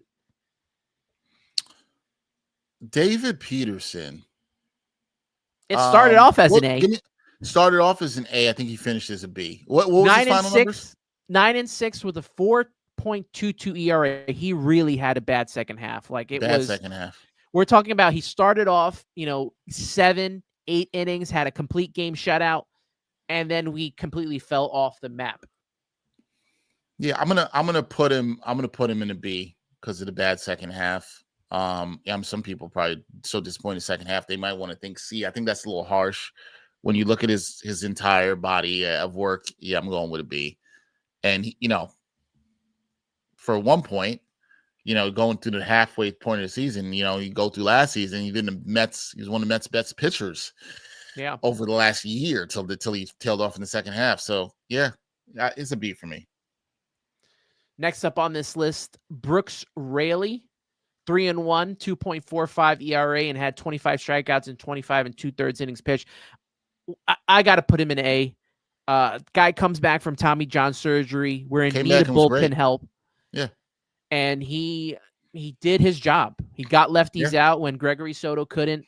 And to me, he's definitely in that A tier category. I know I see some B's in here for him as well. I give a lot of. I'm fine with him as an A because I give a lot of credit to coming back from the surgery and in a playoff race and then pitching well. That's a tough spot for Raley, and he came back and performed very, very well as a guy you could trust. So, yeah. Also, good point. I saw somebody just bring up about Peterson running out of gas because of maybe how exhausted he was having to carry the staff early on. I think that was a good point. Carlos, good point, Carlos. Yeah, absolutely. And he went over his innings limit. Yeah, that's another big thing. He went over his innings limit especially after coming back from the hip surgery that he did last season. Next on this list is Tyler Rogers. His numbers are deceiving to me because I think that he didn't come through in big spots that we needed him to, but he had a 2.30 ERA in 27 and a third innings pitched. Wasn't really a strikeout guy. Mm-hmm. I wouldn't be opposed to putting him in the C tier. I think that's for Tyler Rogers. He was the best of the acquisitions at the deadline, hands down. He was the best of them. If I could give a C plus, B minus, I probably would to him. But you're right. There's big spots. Now look, he got thrown in some big spots where he came in with a lot of runners on base and then wasn't able to come through. But yeah, I think overall C. Numbers are a little deceiving. I agree with you on that. If there was like a C plus or B minus tier, I'd probably throw him in there. He's definitely was the best of the trade deadline acquisitions, but still left a little bit to be desired. Another interesting one here, Kodai Senga, a 7-6, 3.02 ERA. Even with the bad starts down the stretch, still maintained a 3 ERA because he had such a good first part of the season. Pre-Pete Alonso overthrow, he had a great start to the season and was one of the top guys in ERA in all of baseball. So for that reason, I can't put him in F. No, I wouldn't put him in F, but, and I'm trying not to grade this way because I think for some fans, there's some frustration with him in that he's been hurt. When he's been healthy, he's been great. There's no doubt about that. When he's been healthy, Kodai Senga has actually been one of the better Met signings in the history that they've had in terms of signing a free agent pitcher. Hands down. But when he's not been healthy, and then the end of the year, he wasn't able to get back. He wasn't right. The numbers are C-ish, right? Yeah. But the impact on the team makes me want to say D, right? Because you look at those numbers, you're like, oh, that feels C-ish, but I've got to go D. D and D might also stand for disappointment, strong disappointment here because a very disappointing season for him. If somebody want to make a case for him being a C, I understand that. But I think him not being able to come back, the setbacks, especially after the start of the season, maybe I'm grading a little bit harshly here, and I'll take that. I see a lot of C. I see a lot of D. I see one F in there, F minus from Cindy. She's not a big fan. F's hard. I think that's a bit much. I understand it, but it's a bit much. F's a bit much. Yeah, I think next season, you cannot build a rotation around Kodai Senga. He's got to be the 4 or the 5. And it's time to start, really building this rotation out behind the legitimate ace and, to focus on Kodai Senga and the maintenance that he has on a weekly basis. I think it's really, really, really tough to put him anywhere higher than a D in this list here. Shout out to everybody in the chat participating in this tier ranking. Carlos Ramos saying, Ant knows how excited I was for Senga because I'm a fan of the four-ball, but Senga has never adapted, and that worries me. It's a big worry. His situation is a big worry. Shout out to Duran Rivera for the super chat. I appreciate that as well. Thank you so much. And next on this list here, we got, I don't know why he's on this list, but Hayden Sanger is on this list. Why? Huh. I have no idea. But, I mean, the guy batted 181 at 4 RBIs and had Let's just put him in F. 415 OPS. Let's quickly put him in F. Just put him in the F. There's not much to say here, Anthony. Not much to say. Juan Soto. I mean, Juan Soto's an A. This is an easy A. And for everybody who I said this on Straight Out of Flushing multiple times. I did a final out segment on this. Maybe this was in July, may have been June or late June or early July. Baseball's a long season. Baseball's a long season, and most guys will play to the back of their baseball cards when they're as talented as Juan Soto. Juan Soto is one of the best players in baseball. He's a fantastic talent. The notion that he didn't care, the notion that he was disconnected from the team, absolutely positively ridiculous. And listen, I got to give him credit. He hit down the stretch when it counted. He was somebody you can count on. He hit when it counted. So yeah, I know he was a slow start for him. And people got to remember, again, this goes to the analytics stuff. These are still human beings. This is still somebody adapting to a new team. Sometimes these things take time. I think it's scary for the rest of the league. There's a much better chance that Juan Soto's even better in 2026 than he was this year. And that's scary to think because he ended up finished with some damn good numbers. Soto, yeah. If Soto would be in that, I would put Soto and Edwin Diaz in that S tier category if I had it, or that A++, as everybody is saying. And I'm intrigued to see what he could do in year 2 with Antoine Richardson stealing bases. 40-40 is very possible, as I said earlier in the show. Very possible. We had 38 home runs, 127 RBIs, had a 263 batting average, had a 396 on base percentage, and a 921 OPS. Do we factor in at all? And I think this is what separates Edwin Diaz at the top, is the fact that he really struggled with runners in scoring position. Yeah, and that's something I think you're right. If you want to separate, Edwin Diaz is in a class by himself for this team for this year, if we're ranking. And then I'm going to put Soto in another class, and then Pete's in another class, along with like Nolan McLean. When we're talking about those A-tier guys. But yes, the lack of hitting with runners in scoring position. Soto had a lot of solo home runs too. That's another thing we saw.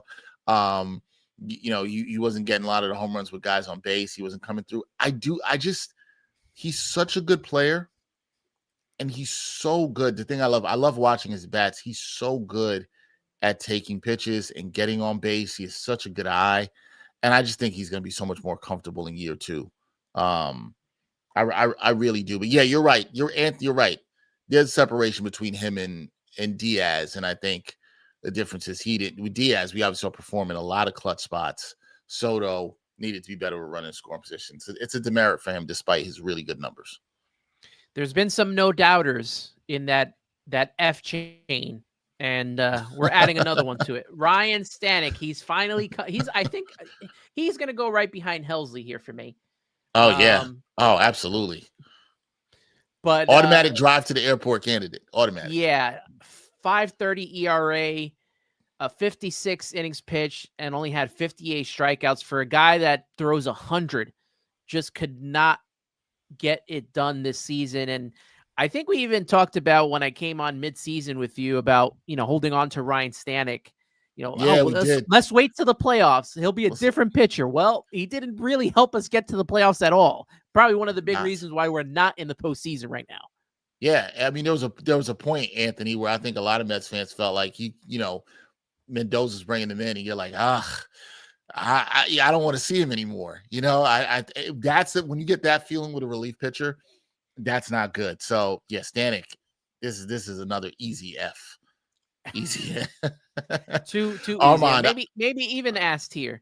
S tier. Armand, like I use C for see you later. Armand used the F for something else.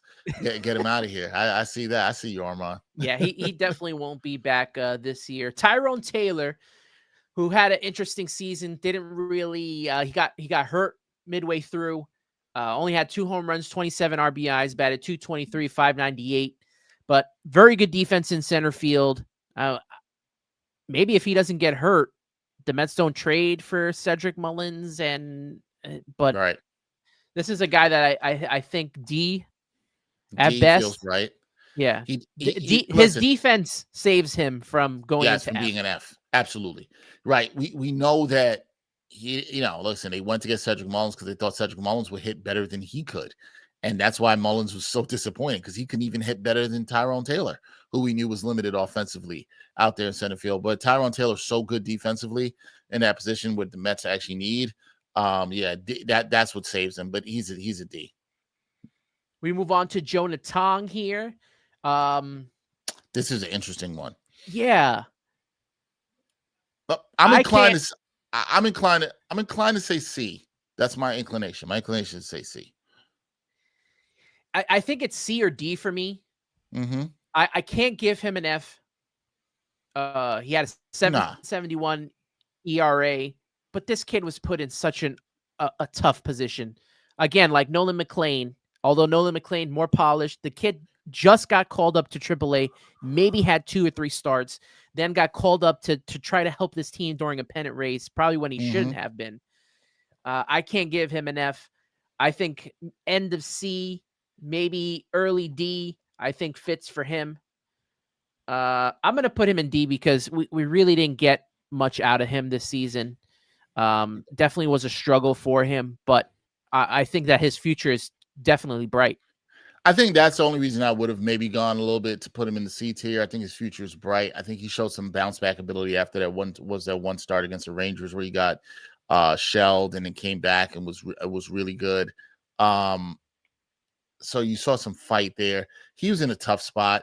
I think when you look at what happened with the Mets, with all the kids coming up in tough spots and Nolan McLean being the one that rose to the occasion, I think to ask all of them would have been crazy. Granted, I still love them that the Mets pitched all of them. I still think it was the right thing to do, considering where the rotation was. I supported that decision.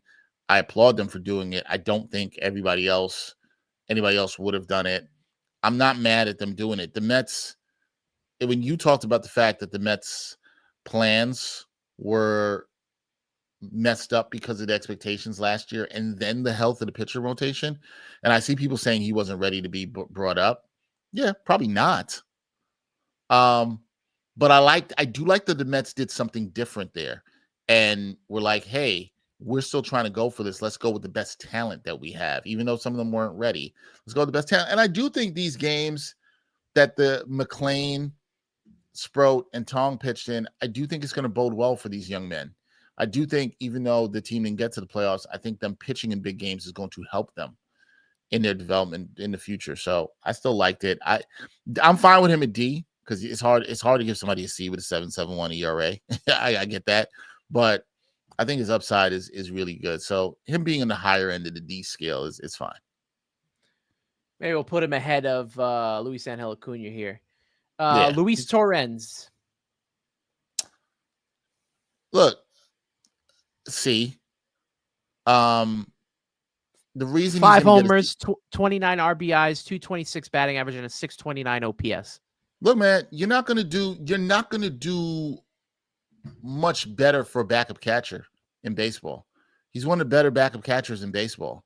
We know Alvarez disappointed specifically early in the season, and Francisco Alvarez, who we'll get to him, absolutely, showed a lot of toughness down the stretch, I will say, in playing through what he played through. But Torrens, look, Torrens is not going to be great offensively, but he holds it down as catcher. Pitching staff respects him. He's good. He's solid. He's a good backup catcher. He's as good as you're going to get in this league. He's fine at C. Yeah. Probably one of the better backup catchers in the league. Definitely a guy that I want to hold on to and to work with Francisco Alvarez. I like the tandem together, and I think that it's just fine for me. So to put him in C. Mark Vientos, who probably had the most disappointing season offensively, had a good stretch in August, had 17 home runs, 61 RBIs, but batted .233 and had a 702 OPS. So he did get his stats up there. It just, by that time, it was a little too late. Yeah, the numbers feel C-ish, but the impact was like a D, right? And it's such a disappointing season for him. You called it. You spoke with me. This was going back to March or April. I think it was March. You were like, "Yo, be careful. We could see the sophomore slump from Vientos, and you were right in banking on that. I know you didn't want to be right, but you were right on that. This is tough. I'm inclined. I think he's at the back end of the lead off the D tier. Sorry, does he lead off the D tier? I feel like yeah, he I think leads so. off the D tier. I think he's a D. I think he's a high end. I was like, he's high end D, back end C. I gotta go. Yeah, I think D is fair for him with Vientos. I'll understand people want to give him a C. I think the Mets have a big decision to make with him. And what you want to do going forward. Yeah, you can't play him in the field. I think that's another reason he gets a D for me too. Now I think I'm more comfortable. It's like, hey, we don't want. Listen, nobody trying to see you at third base anymore. Like, we know what you are defensively. I think he's best suited as a DH. I think he's the kind of guy that doesn't want to play DH, but it's the best thing for his career. So, yes, it's a disappointing season for Vientos. He wasn't able to build on 2024, and yeah, I think D is fair. Last person on this list is Brandon Waddell. I don't know why he's on here, but another guy that got shipped up and down. 3.45 ERA. Where was Alvarez? They didn't put Alvarez on this list. I noticed they didn't put Alvarez on here. I don't know why. Yeah. They didn't put Gregory Soto on here. There was a couple of players that were just not on here. Yeah.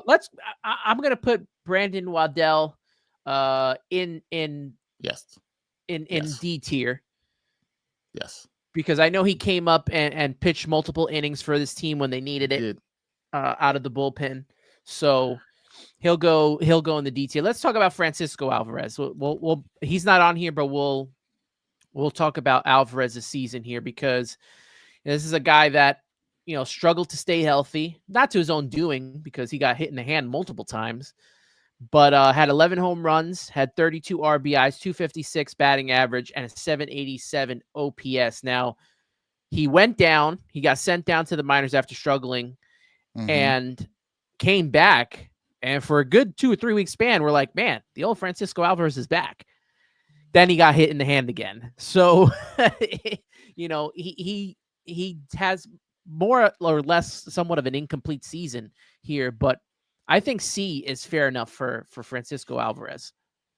I give the man a ton of credit for I give the man a ton of credit for going down, clearly having the right attitude, and coming up because you could see things were bothering him. The lack of hitting was affecting his defense. We saw the pass balls, and he sounded like somebody. And I forget who wrote the story for The Athletic. I think it was Will Salmon that wrote a good feature on him about being down in Syracuse, and he came up with the right attitude, and that matters a lot to me in terms of guy being a catcher.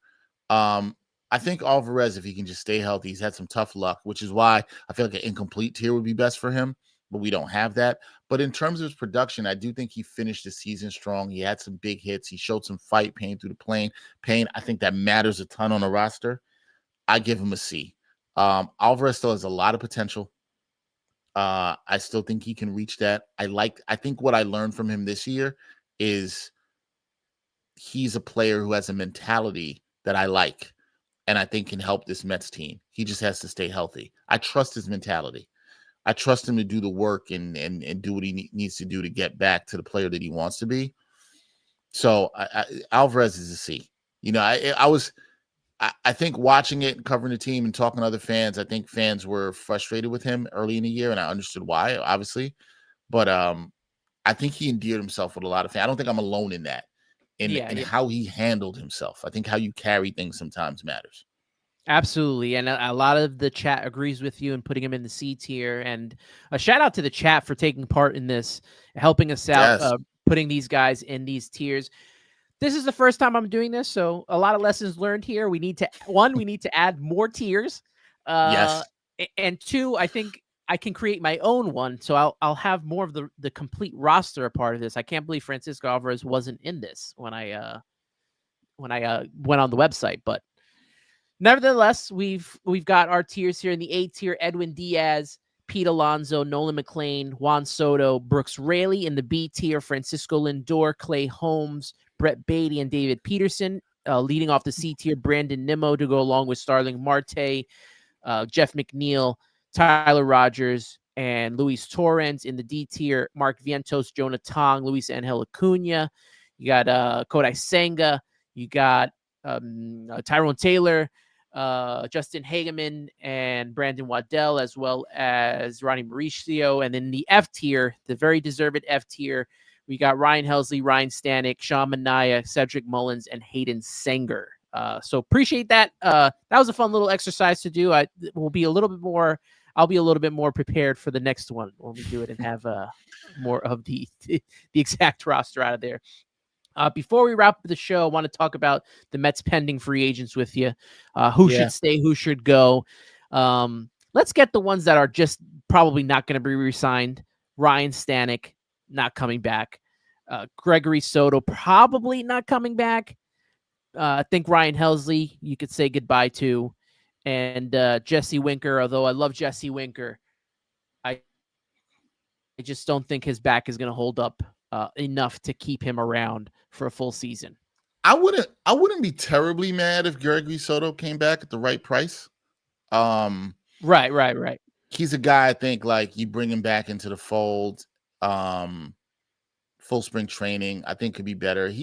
I like this stuff at times. He had some bad spots too, so I want to be very clear about that. But I wouldn't be mad if they brought him back. I'll put it like that. Did I say Cedric Mullins? He's not coming back. No, we didn't say that. Okay, yeah, Cedric Mullins is not coming back. I understood why you forgot, Anthony. Yeah, we talked about Starling Marte a little bit. My thing with Starling Marte is I wonder, because of his relationship with Juan Soto and the fact that he's this big clubhouse guy, kind of somewhat of a leader, I guess. Do they bring him back for that in a bench role at the right price, and him being a DH and maybe fielding a couple of, times every couple of weeks? Price matters. I also got to remember Starling Marte is going to be 37 years old. Yes. Do you want to get younger? Do you want to, invest in somebody who has a little bit more flexibility? I think I personally do. You personally do. Yeah, I think I would too. And I think that stuff matters more in baseball now more than ever. You need more versatility. You can't have multiple guys in your roster like Marte, who's limited, Nimmo, who's limited, Vientos, who's limited. That doesn't help you to me in baseball today. You got to have guys that can either play in the field, at least play different positions. That's why Beatty is valuable. That's why Mauricio, even with his limitations at the plate that has not developed yet. Acuna, even those guys are valuable because you can move them around and they can at least play in the field. Marte not being able to do that as much anymore. And then with the other guys you have, I think that'll be tough. I would love his leadership around. I get that. Bench coach? Marte, coach, maybe. Nimmo, DH platoon. Not terrible. It's just what's the price for Marte? I'd like to know that. That's the key too. If David Stearns is preaching run prevention and defense, Starling Marte is probably not a part of that. I agree. I just don't think so. Another interesting name, he got hurt midway through the season and was out for the rest of the year. Griffin Canning. Would you bring back Griffin Canning for a role in this? I'm not saying he's going to be starting. Not going to say he's a part of the rotation, but maybe depth piece in allowing Griffin Canning. Oh, or maybe it's different now with Jeremy Hefner not a part of the staff. Maybe he's. I'm thinking about this. What made Griffin Canning a good pitcher this year? This is a tough one. My gut kind of says move on. And mainly if what I'm saying is my gut saying that I personally would be focused on who's the high end starter that I could bring into this rotation. As you and I know we both want. So if that's your focus, you figure out the other stuff on the back end. And I don't think you really spend too much time worrying about Griffin Canning. If that's something that comes later in free agency, then okay. But somebody might also give Griffin Canning a shot. I say no. I say move on. Yeah, he should be probably one of those last, like how Jose Quintana got signed this year, one of those last pieces that finish off a pitching staff. The Mets really, and David Stearns really needs to be more proactive now in the higher echelon player like he wasn't this past year. And he mentioned it. He was more of a reactive type guy. That's not going to work this year. So he's got to get someone to lead this rotation ahead of the guys and ahead of Nolan McLean. Nolan McLean can't be your ace this year. Right. He's got to be someone that we build with and that eventually becomes that, 1A, 1B type player. Need to get someone to lead this rotation and be a stopper when, these losing streaks happens, because the Mets had no guys to stop the bleeding. That's for sure. The final two players of this are the most important. Let's start off with Pete Alonso. As we mentioned, Stearns talked about run prevention and defense, and Pete Alonso struggled this year at first base. Him saying that, Stearns saying that, and things that we've heard throughout this season from Pete Alonso about how the ball is in Cohen and Stearns' court about signing the contract, I feel like they were taking jabs at each other. I don't know. I don't want to put too much into it, but I feel like indirectly, but on purpose, there was these kind of jabs between Alonso and the front office. A lot of that's going to come is like a lot of Scott Boras games. Probably, you know what I mean? Yeah. Right? Like, I know there were some people, and I remember seeing this after game 162. You and I didn't talk about this. People were like, oh, I can't believe Alonso said that, he absolutely was going to opt out. And I was like, they thought he should wait a little bit. And I'm like, for what? Like, we know. We know. And he's letting management know, which I'm sure he's known already, that he's got all the leverage here. He does. Pete Alonso has all the leverage here, man. Like, he had a good season. This is not like it that last year he did not have all the leverage. This year he does. And the Mets, he's looking at the Mets like, are you really going to let your all-time leader in home runs walk away? Are you really going to be able to replace the production that I provided this year? Nah, Pete Alonso's not a perfect player. And the defense is suspect. But the Mets have to bring him back. It's about what the price is. Money is less of a concern to me in terms of the length of the contract, I will say. That's more the concern for me personally. I personally don't want to give him more than a 5-year deal. If it was in my ideal world for me, I'd love it at 4, personally. What about this 4/125 that Shea parking lot saying? Oh, yeah, I'd do that in a heartbeat. Then Armand is saying 3 for 90 with a full no trade, or 4 for 120. I don't want to go past him being 36 years old. No. 4's I'm fine with all those deals everybody mentioned, because that's around 30 to 31 a little bit. You're right. You give him the $125 for the 4. That is a raise. Yeah. So you're giving him a raise. Now, look, I understand how all this stuff works. Boras is probably going to try to ask for something that all of us here will consider ridiculous. But that's the game. You got to do it. You got to ask high. If you had somebody representing you as an agent, you're trying to get more money, just like if you're trying to negotiate a raise at work, you're going to ask for more than what you think, and then, see what you go. Yeah, I love the 4 for 125, 3. I don't think he's taking 3 for. I'd be stunned if he takes less than 4 years. Yeah. And I'm not going past 5 with him. I think 4 is perfect. I think 4 is perfect. I think he'll ask for 5. I wonder if the Mets would try to offer something like, hey, we'll give you the 5, but the 5th year is a team option.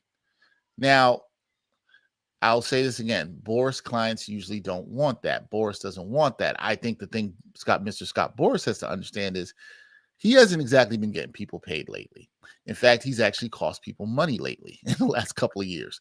So clients are starting to know that. And I don't know if it's him reading the market wrong, or I don't know what that is for him as an agent. But I think Pete getting paid 30 to 32 mil a year, not more than 4 years, is perfectly fine.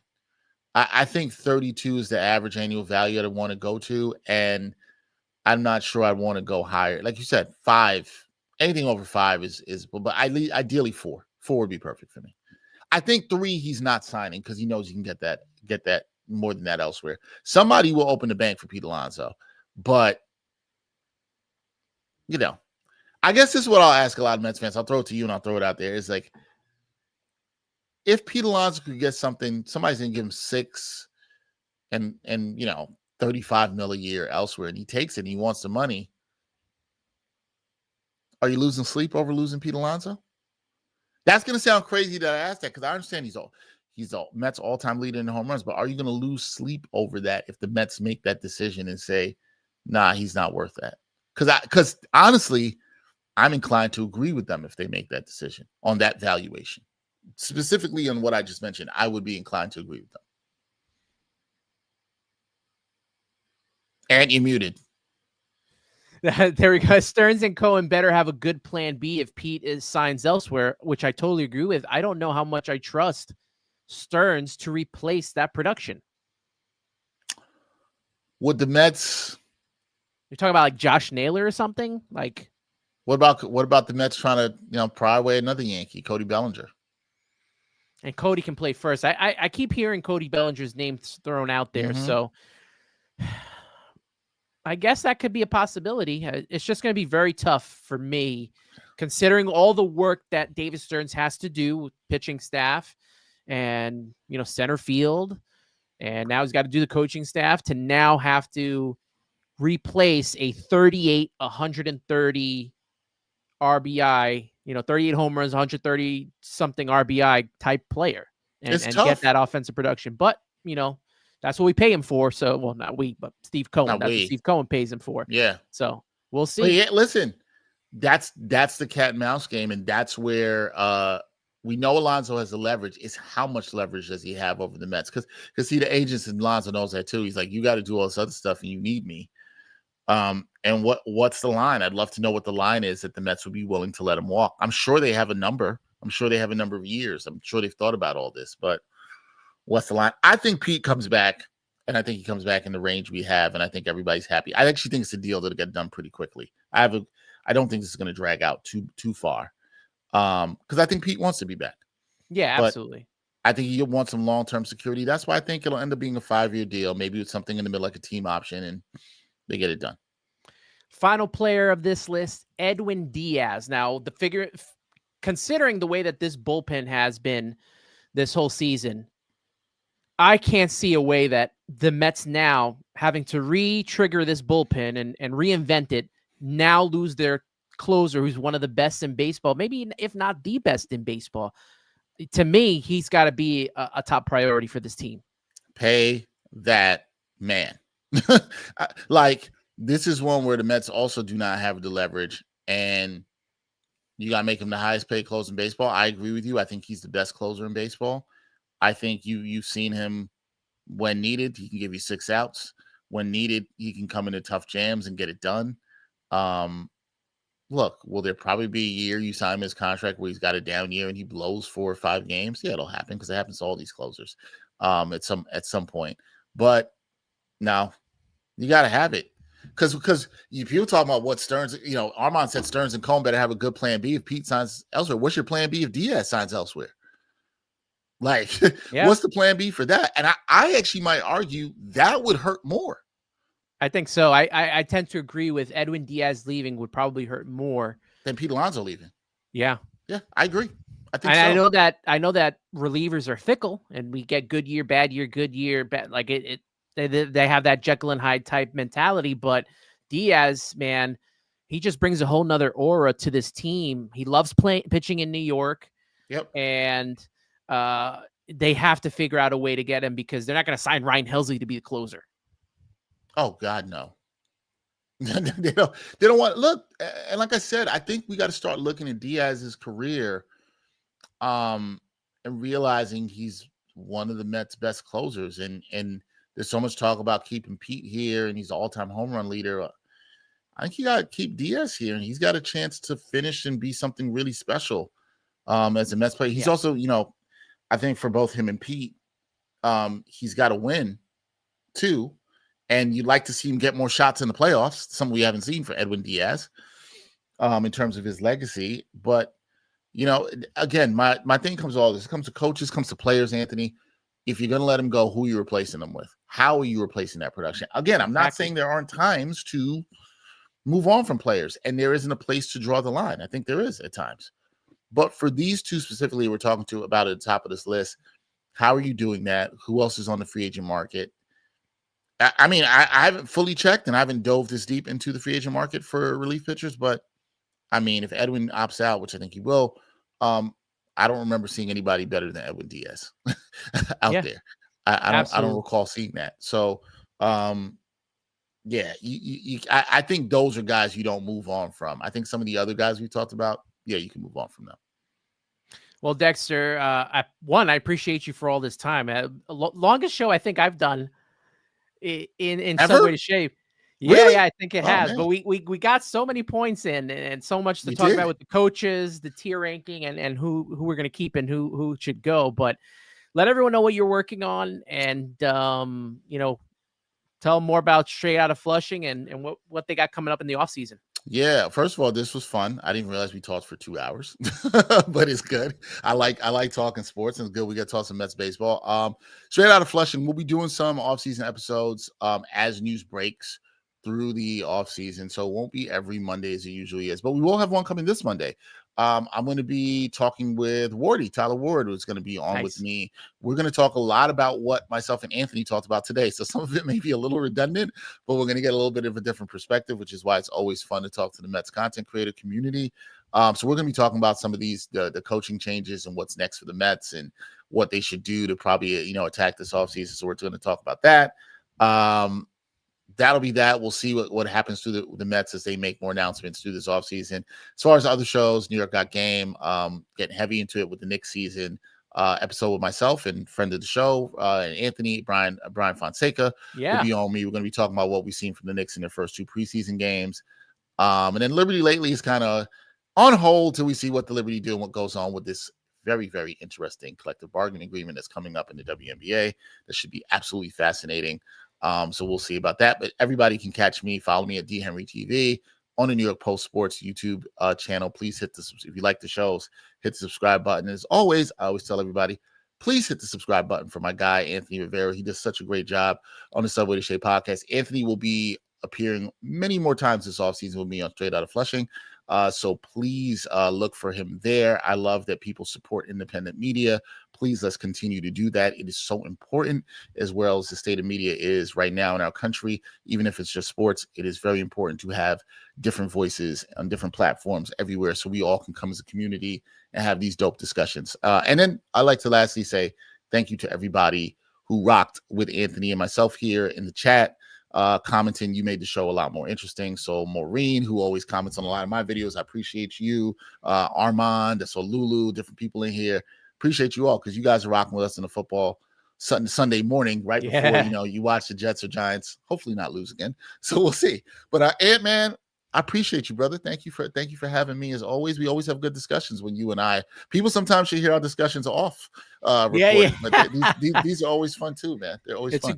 It's a good time whether on or off the air. So appreciate you so much, man. Dexter Henry at D Henry TV. You can follow me on X, Instagram, and TikTok at Subway to Shea. Subscribe on Apple Podcasts or Spotify. You prefer to listen to the show, which will be up a little bit later on. But if you want to be a part of the chat, be a part of the conversation, you're doing that on YouTube. You could also do it on X as well. That wraps up Subway to Shea for today. And we will be back after the postseason's over. We're going to take a little bit of break, and we'll return once the postseason and the World Series wraps up.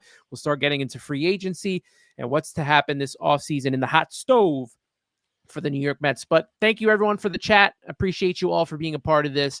Always remember, let's go Mets.